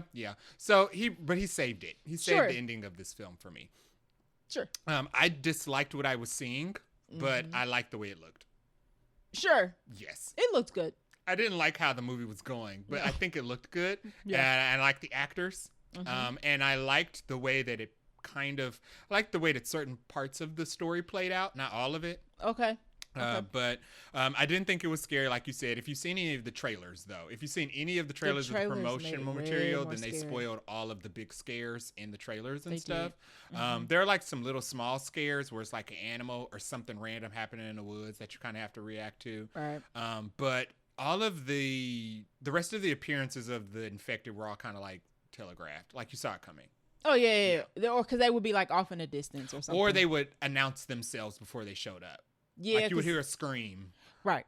Or they did something with the alphas where they established that I guess crows just fly around them. So you knew in one of the scenes when they get to the trains, when you see a bunch of crows, I'm like, okay, there's crows here. So there must be an alpha that's close. Right. And there's some infected that are like bloated for some reason. And they didn't explain that either. They don't even move. They don't even run. They crawl everywhere. So you see them coming. So it's kind of like, I'm not really scared because you're moving half a mile an hour. Yeah. So yeah. Not scary.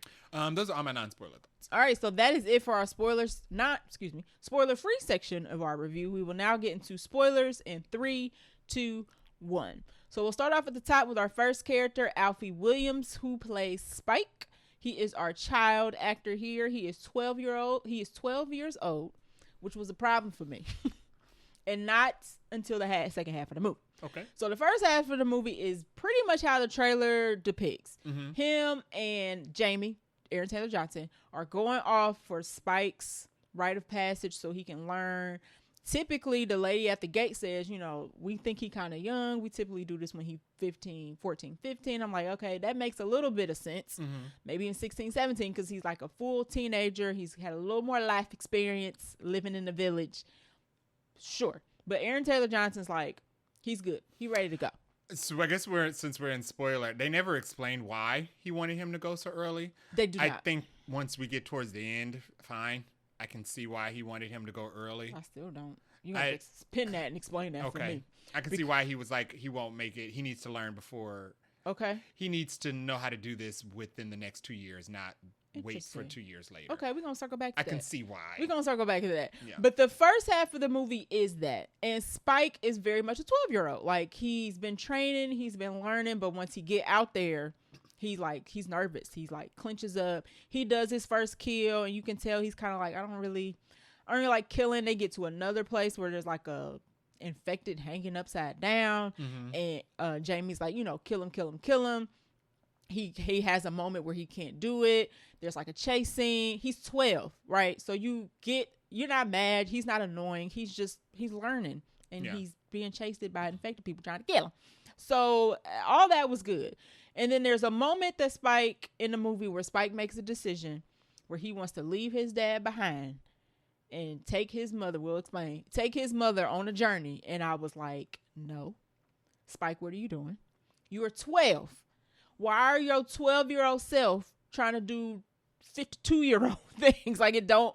That was the part of the movie where I was like, I don't care about Spike anymore because Spike has made a very dumb decision. Yeah, my issue with Spike, and I guess they made it excuse proof in the movie by making it he's 12.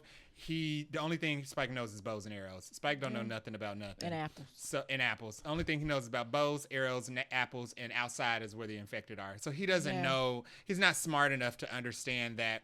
I think in his mind, because they've never seen a doctor before, in his mind, he probably thinks doctors are just the end-all, be-all for healing. As soon as you can get to one, you're going to be healed. Right. And the second half of the movie is Spike taking his mom to the doctor. Right. Not even against the wishes of the dad, but they don't even know. Right. He like plants a fire, burning the village resources. Right, which is also stupid. Sneaks out. And somehow nobody sees him, but whatever, because it's broad daylight. Nobody sees him, and it's like, Spike, what are you doing? He burned the hut where they showed us earlier in the film that there was a sign inside the hut that says, "Please be kind. Please be mindful. Low resources on are low." So he makes the awful decision to set the hut with resources for the village on fire, and so he could have a distraction to take his mom out of the village to the mainland. I thought that was a bad choice. Yeah. But he's 12, so he's allowed to be an idiot, I guess. But yeah, I think because in his mind, he thinks the doctor is the end all be all for healing. He thought that the journey is worth it. He doesn't know anything about diagnosis or prognosis or whether or not the journey is worth it. I give him a little grace there, but that is not the movie I wanted. No. Which is where the disappointment came in. They did do some subverting of expectations by making it a movie about Spike and Jodie Comer. They did. Instead of making it like a father-son pilgrimage journey survival thing, which I think that a lot of people went into expecting. And I think that would have resulted in a lot more action. Yeah. Sure. And a lot more scares that people were going into. But I think the movie, it went from being like a zombie action survival film to being more of like a emotional drama. Kind of like 28, kind of like Day One. Not 28. Quiet Place Day One. Okay. Yeah. Okay. Yeah. Which that was a better movie. If you look at the scores, though, Quiet Place Day One got an 86 critic and a 72 audience. So close. I think people have the same kind of emotions. Okay, I can see that. I think Quiet Place did it a lot better though. Yeah. But as far as the acting for Spike, the actor did well. Oh yeah, he did a great job. So he did, if you wanted a 12-year-old who didn't really know the world and was making a very silly decision unbeknownst to him, he did that very well. He had good moments of comedy. He did. When they met Eric. Yes. Later on, who was a surviving soldier from the He got washed ashore. Swiss Navy, I guess. Something like that. Or French, one of the two, that were doing quarantine trips around the island. Right. He had good moments of comedy with him. I liked his relationship with him and his mom. That was nice. We didn't really get that much of a connection between him and his dad. I mean, they're only together for like the first 20 minutes of the movie, and then we don't get much after that. So, but I did like his chemistry with Ralph Fiennes as well. So yeah, so the actor was good. Jodie Comer plays Isla, who is Jamie's wife, who is battling a mysterious illness. Spoiler: is cancer. Yeah. So Isla's dying. Apocalypse. Yes. So the premise of the second half of the movie is Spike takes his mom. Jamie is cheating on mom. Spike finds out. He don't like it. He thinks dad's a liar, which technically is. And his action is to tell dad, I don't want nothing to do with you ever anymore. You're a horrible person. Go to Hades. And you're like, okay, sure. He's 12. He's 12. I get that. What I don't get was his move after that was to take his mom, who's played by Jodie Comer, to the doctor. Nobody knows what's wrong with her, right? Because they don't have no doctors in. So he's like, I'm going to take her to a doctor so he can heal her. Come to find out, she's got cancer. This boy is so young and ignorant to the rest of the world that his first trip out of the village was yesterday. Yes. With his father. The movie takes place over the course of he didn't even know that there was like land out there. He was surprised when they reached the hilltop. He was like, there's not just ocean on the other side of this. He was like, no, there's land. It's grass. He didn't understand that. He didn't get it because he's been raised in the village. So it just made zero narrative sense that he went from that to Let me I'm take my capable mom. enough to I'm mad enough Yeah. and capable enough to take my mom who's barely here, who's barely present at any Right. moment of time during the day, Yes. out on a pilgrimage. And it's already dangerous enough, but now I have A person. I mean, we don't know what she has, but at We this don't. point she's giving symptoms of like dementia. I thought at the end they were gonna say she had dementia. So, but we didn't know it was just cancer. I mean, Right. not just, but we didn't know it was cancer. So I'm thinking Right. she has dementia. Yeah. It's hard trying to keep those people together in just like regular society, Day-to-day like, life. It's hard. 2025. It's hard keeping people with dementia from just walking out into traffic because they just Right. have no It's just understanding of their whereabouts. So Right. I thought it was extremely crazy that he took her out into the infested rest of the world. too many leaps of logic there for me. Yeah. But Jodie Comer does a very good job of playing somebody who has an illness, who still loves her family, but she just has moments of confusion. I did not like the second half of the movie, the middle chunk. Right. But Jodie Comer carried it. She did. The parts that I enjoyed. Right, because we basically were just her and Spike, and then eventually we run into Eric. But Eric obviously don't make it, which is Yeah. why we didn't bother mention him in the cast list. But she does a good job all the way into the end. Yeah. Because, well, we'll get to that in the ending. But she did good with what she was given. Yeah. Like I said, I didn't particularly like the fact that the second half of the movie was just her and Spike, but the fact that it was her made it doable. Yeah, like the second half is pretty much just her, Spike, and Eric that they pick up Right. later on. But she does all of the like monologuing. They Pretty give much. her all the dialogue. She does all the acting. Right. Because She's like every slipping 5 in and minutes, out. she's slipping in and out. Right. And right. she did a good job with that. No- I enjoyed her character. No notes on Jodie Comer. Actually, no notes on her character either, because her character was just battling the illness. Yeah. And she didn't ask to be taken, because when they get out to the mainland, she turned to Spike and go, We can't be out "Why here. are we out here?" And she immediately asks where Jamie is. She She's asked like, where her "We need husband your is." father out here if Right. we're going to be out here. Exactly. Now, she don't know that Jamie is cheating on her, but of course, Jamie's... who would have told her? She wouldn't know. Right. And it seemed like there was no point in telling her. Right. It seemed like earlier in the movie they already had a discussion about taking Spike out, but by the time we first get a Yeah. scene with her, she's already forgotten it. Exactly. She's mad all over again. Exactly. Exactly. So, anything else on Jodie Comer? No. I'm ready to talk about Jamie. Next up is Aaron Taylor Johnson, who plays Jamie, who is the adulterous husband. I liked him for the 5 minutes he was in this movie. He more like 20 minutes. So the first half of the movie we spent with Jamie and Spike on their pilgrimage to do whatever the rite of passage is. And that particular part of the movie ends with them actually being chased by a alpha, which I thought actually was it was kind of a good scene. They were like strolling along, walking back, and then when the alpha starts, been good. it has some faults, but I like the fact that they made it, because Yeah. I actually went to the movie at a certain point of the first half. I was like, Jamie not gonna make it. Jamie's probably going to sacrifice himself so that Spike could live. Especially when he was like, I ain't fighting that. He When they did. first saw the alpha, he said, we ain't fighting that. Right? He was like, we I hiding guess we're out. spending the night out here. We hanging Because I out thought he was gonna be like, until we go. all right, I got a plan. We gonna Right. we gonna flank him. But he Right. was like, and no. they almost don't make it back to the village. So when they did make it, I was like, oh snap, Aaron Taylor Johnson's actually gonna What's the survive rest of through movie this. Gonna be about? And then we don't see Aaron Taylor Johnson for the second half, and I was just kind of like, oh, this is not what I came for. Where's Aaron? And then we don't see Aaron Taylor Johnson again until like the last 2 minutes of the movie, Yeah. screaming and hollering because Spike done another stupid thing.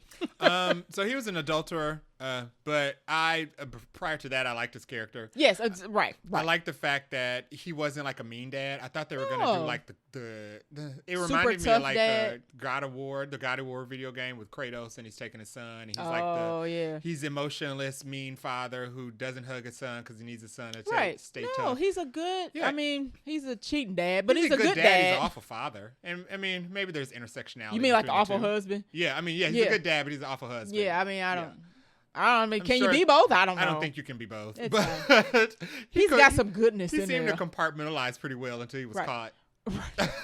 But I like the fact that he was nice to his son. Yes, and he he did want to wasn't- train him to be a good hunter. Yes, he was trying to toughen him up to be able to survive, but he wasn't trying to like harden him. Correct. Yeah, Correct. and make him like hard against the world. Right. I think the reason he was trying to get Alfie out early is because he knew. I don't think he thought Jodie Comer was gonna make it 2 years. So I feel like maybe he was like, I need to get him to toughen up now because he needs to be prepared for when his mom just in case goes. Jodie Comer officially slips out of here. Okay. Yeah. Okay. I also wonder if he did that because if one time he went out, he didn't come back, and he would have to take care of his mom. It would just be him and his mom. I just thought about that. I think Aaron Taylor Johnson didn't have a good outlook on Isla from the beginning. No, because at the very beginning of the movie, she has like a moment, and I like the way they shoot it. They show Aaron Taylor Johnson going up the stairs, but we see it in the mirror, and he's clearly kind of just like, here we go again type situation. So then you already know from the beginning that their relationship is super strange because of her illness. And so I think they never explained it. Like you're right, they didn't explain why he had to go 2 years early. My headcanon is just that his character probably thought there's a very real chance that I'll die out there and she'll die in here and Spike will be alone. So we need to do this now. That makes sense. Yeah. That makes sense. So, but as far as the acting, Aaron Taylor Johnson did really good with this. There's a scene in the beginning, or the scene where they run into a bunch of infected and he's like shooting. That was really good. I like the way that he treated his son. Mm-hmm. He wasn't like a mean dad. He seemed like a caring dad. And then I actually like the very end where he's like trying to stop Spike and it's too late. I was like, dang it, you lost your family in Nosferatu. You're losing your family in this one. But at least he survives in this. He did not survive in Nosferatu. No, he died. I expect to see him in Bone Temple. Yeah. He better be. It doesn't seem like he would not go. Even though it's the village rules that you're not supposed to go after somebody who's left, I don't see anybody stopping him from going after right. I mean, at the end of the movie, you can tell he'd be like, I'm trying to go get my son. And that rule kind of doesn't make sense because if you go out there, you get stuck. If you don't come back, nobody's allowed to go out to find you. However, we do still send people out all the time to get supplies. So if somebody does happen to find you, are we going to turn you around? I guess if you're not infected. Yeah, I don't know. Yeah, her whole exposition was dumb. Yeah. She could have saved that. We didn't mention her either, but that's okay. The village oracle, whoever she was. Right. She could have saved that speech. All right, Ralph Fiennes plays Dr. Ian Kelson. No notes. He was perfect. Great. He saved the end of this. The Gandalf of the movie. Yeah, he saved the end of this movie for me. His character is a doctor who used to, I guess, be a doctor of some of the people in the village, but he is out there on the mainland and he has this ritual where he takes the infected, burns their bodies, and he's building this skull temple, essentially. And I guess bones too. I mean, everything. It's interesting that the next movie is called Bone Temple because the way this movie ends, I don't know if we'll see Ralph Fiennes again. Maybe it has something to do with this though. Perhaps, but he's a quirky doctor. He's kind of weird, but he knows his stuff. Like, he is the one who tells Jodie Comer that she has cancer. He's like, I can't take a biopsy. I ain't got my tools or nothing, but based on what I see, it's cancer, and you ain't got long left. And when she's lucid, it seems like she's aware of that fact already. Yeah, well, she says to Spike, like, I thought that's what it was. I should have told you earlier. I should have had somebody else tell you, but I couldn't do it. And that means Jamie probably also was aware. Oh, yeah, he probably was. And there wasn't really, in the village, there was nothing to really do for her. And it seemed like they at least, like, she wasn't bedridden. So she was up and moving and stuff. And I guess, I don't know if that was, like, the uncle or family friend or whatever, like, also watches after her. So she had some quality of life, but it was obviously about to get real bad. So Ralph Fiennes is kind of telling them, like, hey, Spike, I know you came to me, but the reality of the situation is 12-year-old. I don't have no medicine. Your mom has a disease that cannot be cured. Yeah. So unfortunately, the best thing I can do is give her a peaceful end. Yeah. So I appreciate a Ralph Fiennes character. Yeah. And I guess that's a great oh no, we don't talk about like the ending until after likes and dislikes. But I mean, it plays into the ending of it. That's our last stop because the whole journey was about getting to him. I like the fact that he wasn't nuts. I mean, he was kind of nuts. He was kooky, but he wasn't like... I mean, he made a Bone Temple, so he wasn't all the way there. But he at least did something. He turned his kookiness into craft. He did. He did something productive with it. He was out there cooking skulls. And I guess everybody thought he was crazy because they assumed that he just killed all those people, which I don't know how you would draw that conclusion. But the people were clearly... I don't think he murdered them all. But it was still weird, though. He was giving them a proper burial. Right. One of Jamie's things about the doctor was he's telling Spike, like, we ran out there to get supplies flies, and we run up on this guy, and he's got all the bodies lined up to burn. And then he waves us down like, hey, come on down there. And they were so freaked out, they like left and never came back. Yeah. And it was like 15 years prior. So they think he's crazy, essentially. Yeah.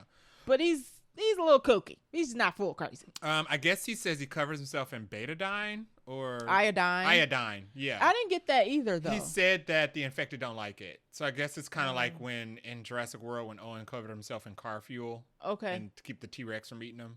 Okay, sure. They didn't want him if he was covered in that. Okay, and that's why Ralph Fiennes looks like that in the trailers. Yes, so he's covered, not... It's not blood. He's not a murderer. It's iodine. I thought he was a murderer. He's actually a good guy in this. Or an infected slayer. He's not Voldemort. No. Fortunately. But yeah, I liked his character. I liked that he was nice to them. I like the fact that, I mean, we'll get to the end, but he gave Jodie Comer a soft landing. He did. I appreciate that. That was the best part of the beginning.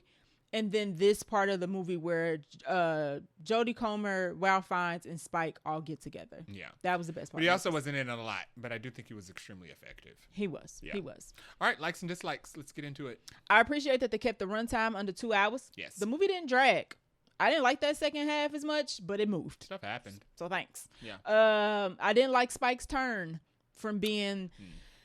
From being like, I love my dad, he's the best man on earth, to being like, you cheating on my mom, so I'm going to stab you with a knife. Don't come near me. And it was just kind of like, it's a little, I get it. But the fact that he left after that is what took it too far for me. I didn't want to follow Spike for the second half of the movie. I think I already said that. The editing on the kill shots was too weird for me. You mean the 360 freeze frames? I didn't get it. Yeah, and like it was in Sniper Elite. So or instead something? of just they shoot the arrows and the arrow go through the the infected, and then that be it. There was some sort of weird Mortal Kombat. Yeah, spin on all the kills, and then it was like a slow motion effect. I was just like, I don't. And literally almost every kill, they tapered it down towards the end of the movie. All 28 movies make those creative choices. I didn't like the editing on that. And then we'll get to this when we talk about the ending. The tonal shift of the ending of the movie, didn't like it. Yeah, that had nothing to do with Teletubbies. As soon as we had this beautiful moment with Ralph Fiennes and Jodie Comer and Spike, it's great. It's like a perfect. Ralph Fiennes is saving the goddamn day for this movie. And then we get the end, and it's kind of like, okay, what? Yeah. Why? Those are my one like and dislikes. Yeah. So my likes, I like the way it looked. Okay. I like the music. I don't think there was as many infected as I wanted there to be. It seemed like when they ran into the infected, it was only like 5 at a time. Yeah. It never felt like Literally in 28 days, it was like an army. It was like an almost endless horde. They just kept coming. But it seemed like in this one, you would see a crowd in a wide shot. Yeah. But then when you caught back up to Jamie and Spike or Spike and Isla, only like 3 of the crowd followed them. Yeah, and they only have to deal with like 3. I noticed that at the very end. I was like, yeah, that's weird. It's probably what happened to the rest of the and they never seemed like they were ever in a situation they couldn't get out of. Maybe the first one where Jamie and Spike get stuck in that house. But that was one of the main ones where it looked like they had a whole army of infected and following only like them, maybe only 6. like 3 came into the house and followed them. Yeah, and then Jamie kills them all, and it's kind of like, is it? The alpha I didn't find very scary. I guess the 2 alpha scenes is when I felt like they were like in real danger. Yeah. Like when the alpha was chasing them. I don't feel like they were in real danger on the train. I don't know why. When Alpha was chasing them when at the beginning of the movie when they were coming back across the bridge. Yeah, that was one. And then I guess at the very end when the Alpha shows up and we think that Ralph Fiennes about to get Yes. Yeah, those are the 2 only times when the Alpha felt like they were in a situation they may not escape from. Right. The train one wasn't. I think I was too thrown by all the things that took place in the train. Yeah. Briefly mention the train. So on the train, we run into the pregnant infected who has a baby. She's pregnant. I just said that. But she goes into labor on the train, but the baby is not infected. And Jodie Comer takes the baby, and we are with the baby basically the rest of the movie. Yeah. So they take the baby, and this is before they get to Ralph Fiennes. So they take the baby to Ralph Fiennes. It's a side quest that they didn't mean to stumble upon. Yeah. But yeah, so I thought it was weird when they decided to like only give them like 2 or 3 infected to fight against at a time. And then it was never an alpha and a bunch of infected. The alpha scenes were all Always by separated himself. from the rest of the infected. And I was kind of, you know, it's probably because I started questioning what they were going to do when they ran out of arrows, which they did at the beginning. And I was just kind of like, so what are y'all going to do now? It is wait. So that's why they cut the infected off, like, they out of arrows, guys. Yeah. Go away. No more infected. They don't have anything to fight them with. Go to bed. So, Dinner time. Do something else. I thought that was weird. Yeah. I also felt like there were some moments when the characters forgot they were in a zombie movie. There were a lot of scenes of them chilling or just yelling out loud in the forest, talking super loudly. That's true. Just like the whole premise of this is that they operate off sound first. And they come out in the daytime. And they come out of nowhere. They're known for coming out when you don't expect them to. Right. Or they just sitting there watching you. Yeah. Earlier, Aaron Taylor Johnson, Jamie's character mentions that they'll be in the trees. Yeah. So I'm expecting an alpha to just drop out of a tree at some point. Yeah, they weren't very. It was a lot of scenes where they would be out in the open and talking extremely loudly or acting like sound doesn't matter in this survival. Or they wouldn't be quiet until they were like in a fight. Yeah. Be like, shh, like it's too late. He know you're around the corner. Or they wouldn't be quiet until they're actively being chased by a horde. It was like, well, this caution would have worked a little bit earlier. They see you and hear you. So now that we are at this point, let's jump into the ending. And I'll keep it brief because the movie has kind of like 2 endings. So we find out that Jodie Comer Isla has cancer. Mm-hmm. Instead of her dying a slow death, she colludes with Ralph Fiennes to basically do an assisted suicide, essentially. Mm-hmm. So they put Spike to sleep and he gets to say goodbye to his mom. He kind of knows what's happening, but they kind of put him to sleep while it happens. Next time we see Isla, she is a skull. Yes. And Spike puts her skull at the very top of the temple that Ralph Fiennes built. It's a very beautiful moment. Mm-hmm. It's very nice. It's like the best part of the movie. And then Spike takes the baby because the baby needs to eat. Like he can't just survive on water and whatever else the doctor got out there. So Spike goes back. He makes it safely. Hungry baby, didn't cry the entire. Well, maybe it did because you don't have to be quiet in the forest. Apparently. You don't. You can scream and holler all you want. Yeah. And be so fine. Spike takes the baby after we encounter another alpha to the village, but he just drops the baby off and it says, "Here's a note. The baby's name is Isla after my mama. Dad, don't come looking for me. I will come back when I'm ready." Aaron Taylor Johnson is hot. Yeah. And obviously because he's concerned about his son, he runs like he's freaking Craven towards the gate, but Spike already gone. Tide has already come and the up. tide is risen, so he can't go across the bridge, and he's just screaming like Spike, Spike, Spike. It's a really good. That's also a really good scene. No plot hole now that I think about it, because what is the person in the watchtower watching for? He didn't see Spike make it across the ocean his whole journey. I had a question of how lunch break? I had a question about how he dropped off the baby unseen as well, and got back. He walked there unseen, dropped the baby off, walked back unseen. In the daylight. What was the watchtower person doing? He must have been on break. Were they still putting the fire out? Because Aaron Taylor Johnson runs to the gate, opens it, which you're not supposed to do like on your own, and starts running out into the water. But you're right. Spike is gone. Maybe the watchtower guy was just sitting by like, ain't nothing I can do. And they've established that if an alpha can make it to the shore, it'll just run across the ocean and get to them. So, I mean, thank God an alpha didn't just come out there and try to storm because we know none of y'all can take one of that. Yeah, plot hole. But I still thought Aaron Taylor Johnson's acting was good. His acting was good. His spark. Newly discovered issue. That part was good. And then we get Spike having lunch with some fresh fish. He's about to get chased. He's getting chased by some infected, obviously, because again, just 2. He's just sitting out in the open chilling, cooking lunch. Smells real delicious, and they hungry. Yep. And then we run, and he's running. He gets to like a wall or something, and then we get a weird appearance from none other than Jack O'Connell, who's playing a character called Jimmy. Yes. Who is a kid from the very beginning of the movie who was running away after getting chased by something infected. We don't see for the rest of the movie. Yeah, so it's like a full circle moment. The cold open, they all have a cold open, kind of. Okay, yes. Where the cold open of this one was a little boy whose house was attacked, village was attacked during the outbreak. I think all those girls were his sisters or siblings. Listen, they dead, don't matter. They're dead.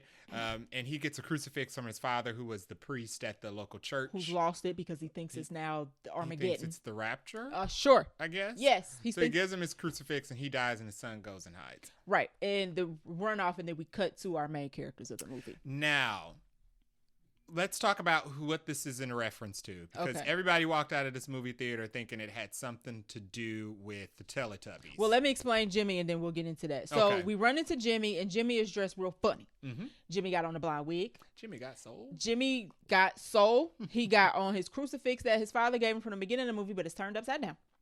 And he's dressed in a velour-looking two-piece like sweat a tracksuit. Tracksuit. Yeah. And he's got goons with him that are also look like him in tracksuits and blonde wigs. I think they're also in blonde wigs. You can see the color of the like hairlines under the wigs. They look real funny, and they start fighting like we in Dragon Ball Z. Yeah, and they have like karate weapons. Yeah, I mean they're going ching chong ching chong chong. And it's like you literally jump into an anime at the beginning of the movie, and you just kind of like. What? So they defeat the infected, and then Jimmy tells Spike, "Hey, I think we could work together, or I think you can join us, or whatever." And then the movie goes off. And so that's the Spike's end. Gonna become a Jimmy. Spike is gonna become, next time we see Spike, he's gonna have a blonde wig and a velour tracksuit. I'm just kidding. I don't know.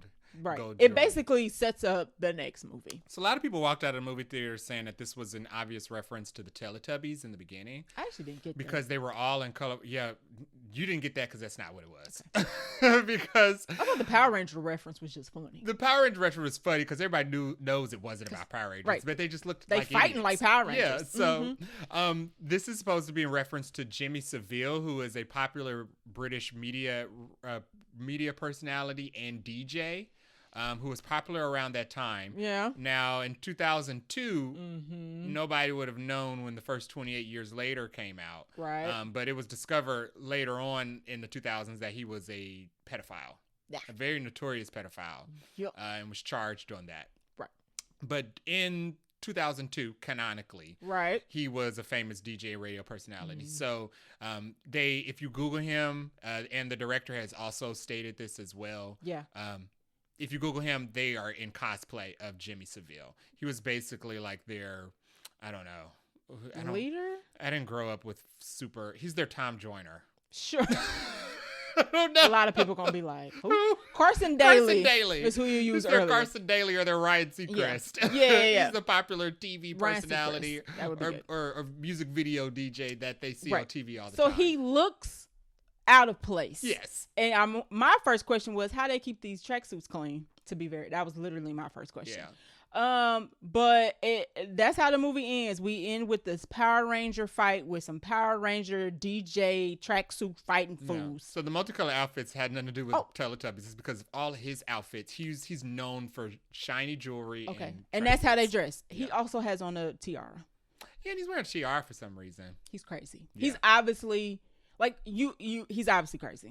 Danny Boyle has already said that Jack O'Connell is the villain, and that he's going to be extremely weird and sadistic, and he's going to be the worst villain that they've ever brought to screen before. Yeah, I'm very curious at when this first trailer drops for this next movie. Yeah, so that's how our movie ends. Spike lives for now. Jamie doesn't know where his son is. Jodie Comer, rest in peace. Yes, she's skulls. And Ralph Fiennes is chilling with his skulls. Yeah, where he should be. And safe. The one alpha that he just won't kill for some reason. He has the ability to, but he won't. Yeah. You could give her one of the Jodie Comer darts. This segues right into let's talk about our random notes. Okay. One of mine was why does the doctor not kill the alpha? There are two instances where Ralph Fiennes runs into an alpha, uses morphine. I don't know how he gets morphine.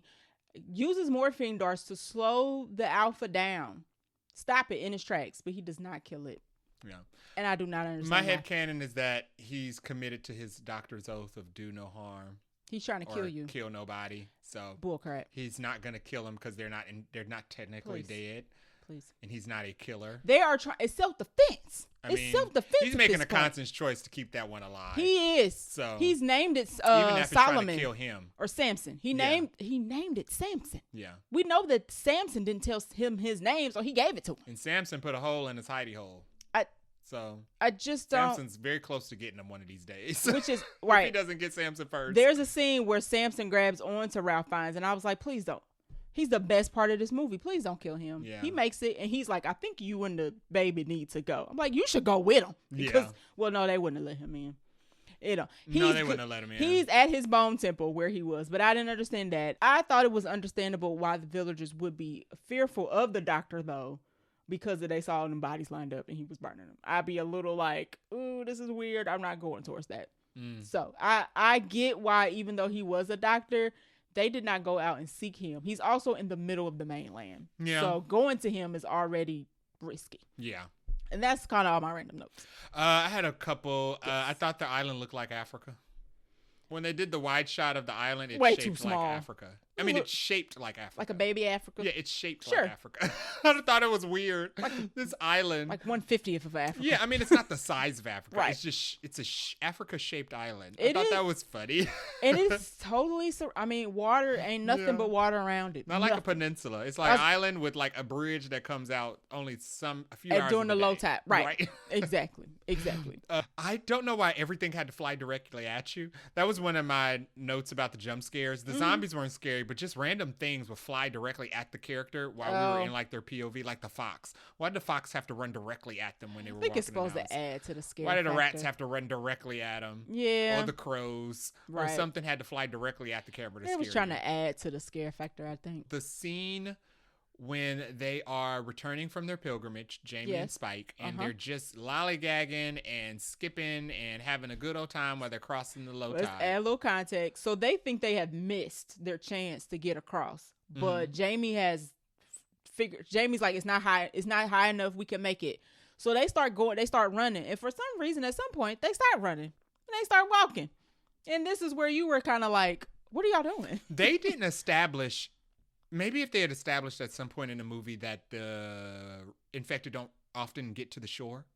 But there was nothing that explained why the infected would not just follow them to the shore. Yeah, so when they were... That alpha made it across. The alpha made it across fine. Yeah. I mean, it was keeping a good stride. Maybe when the alpha saw that Jamie and Spike were able to do it, and these are supposed to be smarter, they were like, oh, it's actually not that bad. Yeah. I can do it too. At the beginning. Maybe. At the beginning. And you know what? And also, what is the point of the watchtower? Because the guy in the watchtower also didn't warn them that they were being chased by the alpha. They had to turn around and notice that. Us as the audience could see the alpha coming in the distance, in the background, because the water is kicking up like Beyonce when she do the Freedom song. But there was no call out from the guy in the watchtower. No. So the watchtower is useless. And the alpha moving. Yeah. I mean, he running like he craving, and you're like, and y'all don't hear the swashing of water going. No. And they just like, oh, we about to make it. We made home. Spike's alive. He did it. And it's like, there's somebody trying to kill you. So I hated that scene, by the way, because it would have been tense if they took it seriously, but the characters weren't in the know and they didn't take it seriously. Not until till they get and to the movie already wasn't scary at that point. So it's kind of like, okay, so you're giving us this scene and there's zero tension because the characters aren't even aware of what's happening, and the people in the watchtower have clocked out or went to bed for the night. It didn't get tense for me until the scene almost ends. It didn't get tense for me until they finally decided to shoot the spike through it after wasting arrows. Yeah. Like, why? What's the point of throwing these arrows in this thing? They finally kill it with an arrow that's on fire. And you was like, why not use that first? And I was like, why not start with the spike? Yeah. The spike that was on flames. Yeah. Why waste it with putting 3 arrows in this behemoth's chest? Because the arrows don't affect the alpha. He just be like, tickles. Yeah. Next. So leisurely stroll across the ocean was one of my random notes. So I'm like, this is just ridiculous. This is one, this also goes under like the characters forgetting that they're in a zombie apocalypse movie. When you're outside the gates, there should be a constant sense of urgency. You're right. At all times, because this is a zombie apocalypse. Chilling, eating but apples. The characters have forgotten that sometimes. So they just don't have a sense of urgency sometimes. Right. He's a biggin' was one of my notes when he was coming over the horizon and he just kept growing. You know what it was like? It was like a scarier version of The Watchers. When they revealed the size of the fairies. They like start real small and they just keep growing and growing. Yeah, and growing in the Watchers movie, when it's like, oh, he's getting bigger. He's getting bigger. He's And not that done. one, it was comical. It's not done. And this one, it was like, oh, he's getting bigger. I thought, listen, that was go creepy. bigger than the tree. But the part where they get stuck in that house and Jamie looks out and is like, he waiting for us. Yeah. And he's just standing on a hill still. And all you see is his shadow. And he looks like he will kill them. That's scary. At a moment just the thing standing on the horizon, just waiting, knowing where you are. It could come get you at any moment, but that's the choosing interesting not thing. to. Right. Is the scary part about it. Mm-hmm. But in addition to that, it was also good foreshadowing when they showed the elk's head in the tree. Yeah. And then they showed us that the giant just reached up there and put it in there. Yeah. So I was like, and then it went back to Jamie, and Jamie was looking at it like, oh no. I'm not fighting that. Like, no. That. That's an alpha. We need to get out of here. To go. He was like, I'm not killing it. I love that scene because he was like, no. He knew. He was like, Jamie, an alpha did that. Jamie was smart. He was a horrible husband and okay dad, but he was smart. Yeah. He was smart. They did a good job with the scale of the alphas. They weren't scary in practice. It was big. But in all the foreshadowing and when they was like show them shot from a distance, like, okay, I can see how that'd be menacing. Yeah. Yeah. And no clothes on. That's the extra that scary added part. to the extra, like, Lord. ew. Pants on. Okay, those are all my random notes. You want to do favorite line or scene? I don't have.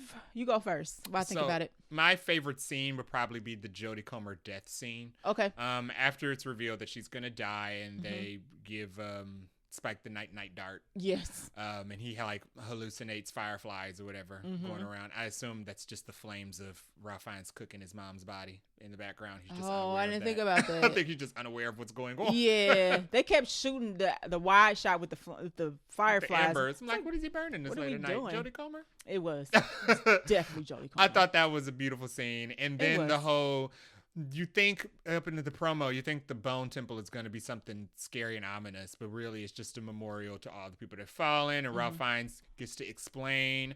I like the scene where Ralph Fiennes tells Spike that he's glad he finally ran into somebody he can actually explain the purpose of the temple to, because he thought he would just die out here alone and never get the chance to answer the question. Yeah. I was like, that's nice.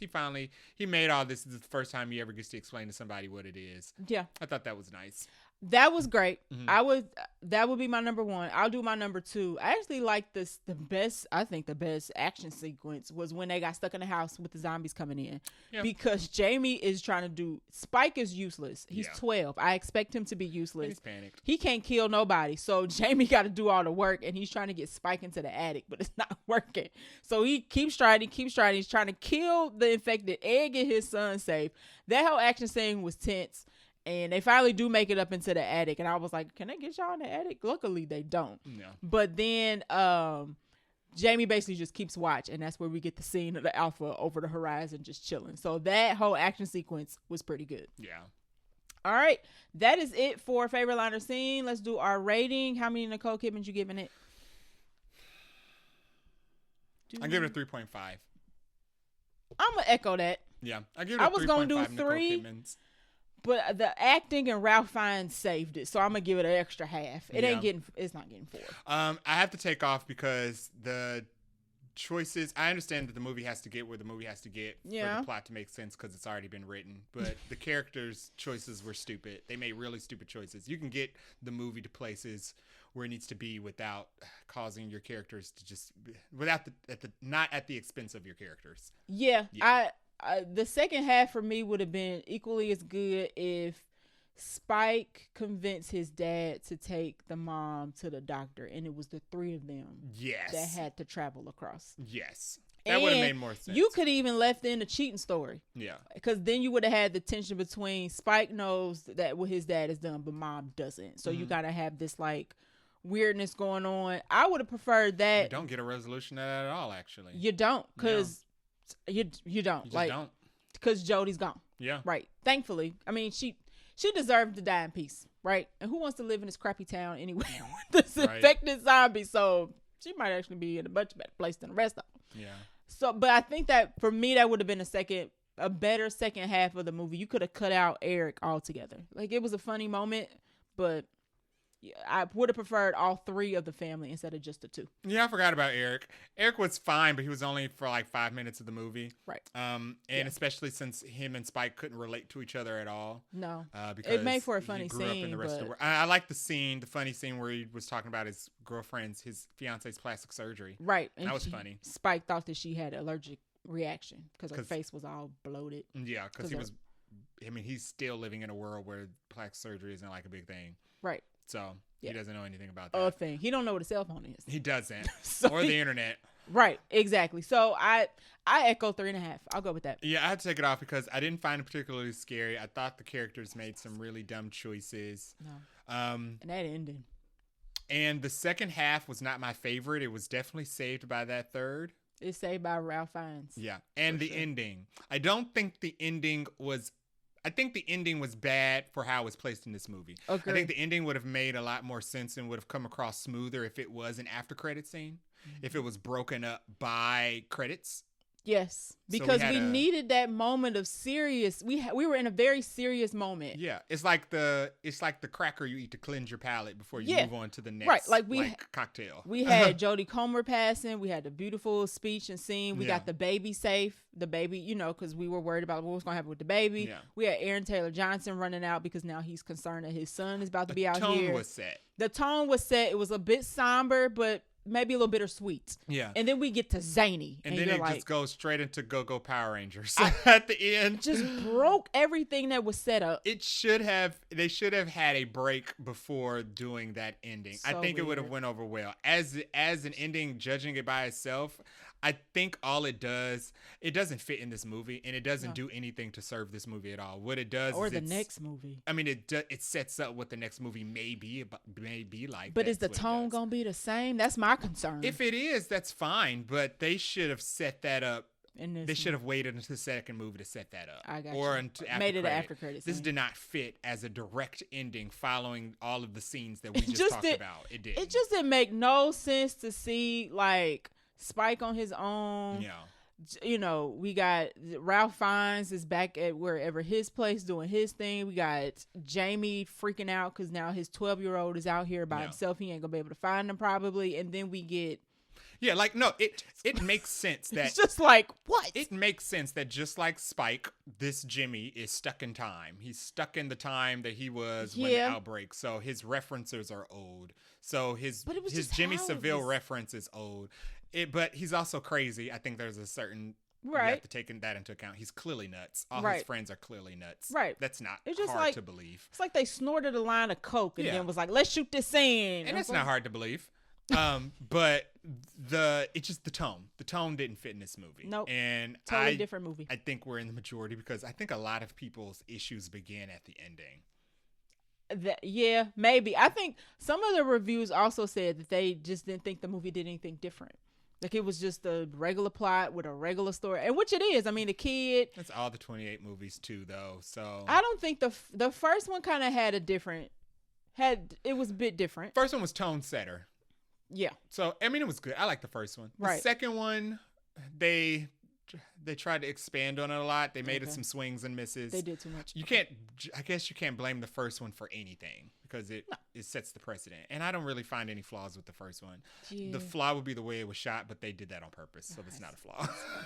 That's a nitpick. I'll call it a nitpick. But this movie, I guess I could agree. It didn't do anything much different. No. Because we was having a conversation at the end. What did we get? Because some people were saying that they felt like it was slow and bogged down by the emotional moments. But the first one absolutely had emotional moments, like the scene where he went to go see his parents. They were dead. Who clearly the movie slowed down for that. Yeah, I don't think this movie was slow at all. Yeah, no. I just didn't like the second half of the plot of following Spike I don't like the decision that was made to get us there. I feel like smarter choices could have been made to get us to the exact same place, especially given the fact that the pilgrimage meant nothing.